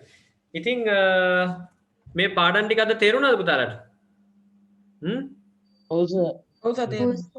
ඒකට තව ඔන්ලයින් ගිහිල්ලා net එකේ YouTube එකේම සර්ච් කරලා බලන්න මම මේ පෙන්නන වීඩියෝස් වලට අමතරව තව වීඩියෝස් ගොඩාක් තියෙනවා අපිට ඉගෙන ගන්න පුළුවන් දේවල් එක එක ශේෂ්ඨවල කොහොමද ICT පාවිච්චි කරන්න කියලා මම උගන්වන දේවල් වලට අමතරව ඔයාලා තව කරුණු කාරණා බලලා ඉගෙන කියා ගන්න ඕනේ. හරි මොන හරි ප්‍රශ්න තියෙනවද අහන්න අවසාන විනාඩි කිහිපේ මම අහනවා ඔයාලගේ? නේද? නෑ. මේ විෂයට ආසද කරගෙන යන්න. ඔව් සර්. එහෙනම් ඉස්සරහට කරගෙන අපි ආය ලබන සතියේ ඉරිදා හවස එකට තමයි හම්බෙන්නේ. අද ඉරිදා එකට හම්බෙන්න හම්බුන්නේ අපේ ලයිට් ප්‍රශ්නේ කරන්ට් ප්‍රශ්නයක් ආව. මම හිතන්නේ හැමෝටම නැති වෙන්නේ නැති ගොඩක් අයට තිබ්බා. ඉතින් ඒක නිසා සම්බන්ධ වෙන්න හම්බුනේ නෑ අද. අපි ලබන සතියේ සුපුරුදු පරිදි වෙනද වෙලාවටම තමයි 1-3 පටන් ගන්න තියෙන පන්තිය. ඒ අතරතුර ඔයාලගේ යාළුවෝ තාම ඉන්නවා නම් ක්ලාස් එකට සම්බන්ධ කරන්න. දැනට අපේ ක්ලාස් එක දවස් 3ක් කියලා ගිහිල්ලා තියෙන්නේ. ලබන අලුතෙන් සම්බන්ධ වෙන අය මට මැසේජ් කරන්න කියන්න WhatsApp නම්බරේ සහ නම ඒ අය මම ඊළඟ ක්ලාස් එකට සම්බන්ධ කරන ඒක ජනවාරි මාසේ පළවෙනි සතියේ පටන් ගන්නවා. එතකොට ඒක මුලින් ඉඳලම කරයි යන්න පුළුවන්. එතකොට ඒක සම්බන්ධ ඒක අපි කතා කරලා කරගන්න පුළුවන්. ඒ අය මට වෙනම මැසේජ් කරන්න කියන ඔයාලගේ යාළුවෝ සම්බන්ධ වෙන. මොකද මම මේකට මීට වඩා දරුවෝ එකතු කරගන්නේ සාමාන්‍යයෙන් අපි 80ක් විතර වගේ දැනට සම්බන්ධ වෙලා තියෙන්නේ. ඉතින් මේ තව කීප දෙනෙකුට ඔයාලට සම්බන්ධ වෙන්න කරගන්න පුළුවන්. ඔයාලට අර මේ මම අර ඇඩ්මින් දීලා තියෙන කීප දෙනෙකුත් ඉන්න ඒකට සම්බන්ධ කරගන්න පුළුවන්. අපි CA සීමාවට මෙහා එන්න ඕනේ. මොකද මේ අපේ එක ක්ලාස් එකකට මේ උඩරිම Zoom එකේ CA පුළුවන්. ඒ නිසා 100ට මෙහෙන් තියා ගන්න ඕනේ. ඊළඟ ක්ලාස් එකට අපි අලුතෙන් පටන් ගන්න එක ජනවාරි මාසයේ පළවෙනි සතියේ පටන් ගන්නවා. ඒකට දෙවෙනි ක්ලාස් එක B ක්ලාස් එක හැට පටන් ගන්නවා. ඒකට කණිත් අය සම්බන්ධ වෙන්න පුළුවන්. ඉතින් එහෙමනම් ලබන සතියේ මම ඔයාලට අර නම්බර්ස් නැති අයට නම්බර්ස් ටිකක් දෙන්නම්. ඒ අනිවාර්යෙන් මතක් කරලම ඒ නම්බර් එකක් දාලම ජොයින් වෙන්න. මට එතකොට ඔයාලව කළමනාකරණය කරන්න ලේසි. ඒත් එක්කම ටියුට් ගත්තේ නැති අය ටියුට් ගන්න. ඊගවට දුර ප්‍රදේශවල ඉන්න අය ඉන්නවා නම් මේ වෙනකොට පීස් එක ගෙවලා නැත්නම් ඒ අය පුළුවන් නම් ක්ලාස් පීස් එක ගෙවලා account number එක මගේ account එකට දාලා ඒකේ WhatsApp කරන්න මට slip එක එහෙම කරන්න. එතකොට අපිට පුළුවන් දිගටම කරගෙන යන්න කන්ටිනියු කරගෙන යන්න. ඉතින් ඒක බලපෑමක් කරන්නේ ඔයාලට මේ මාසය ඇතුළත ආවද නැද්ද එහෙම මම එහෙම මොනිටර් කර බලන්නේ නැහැ.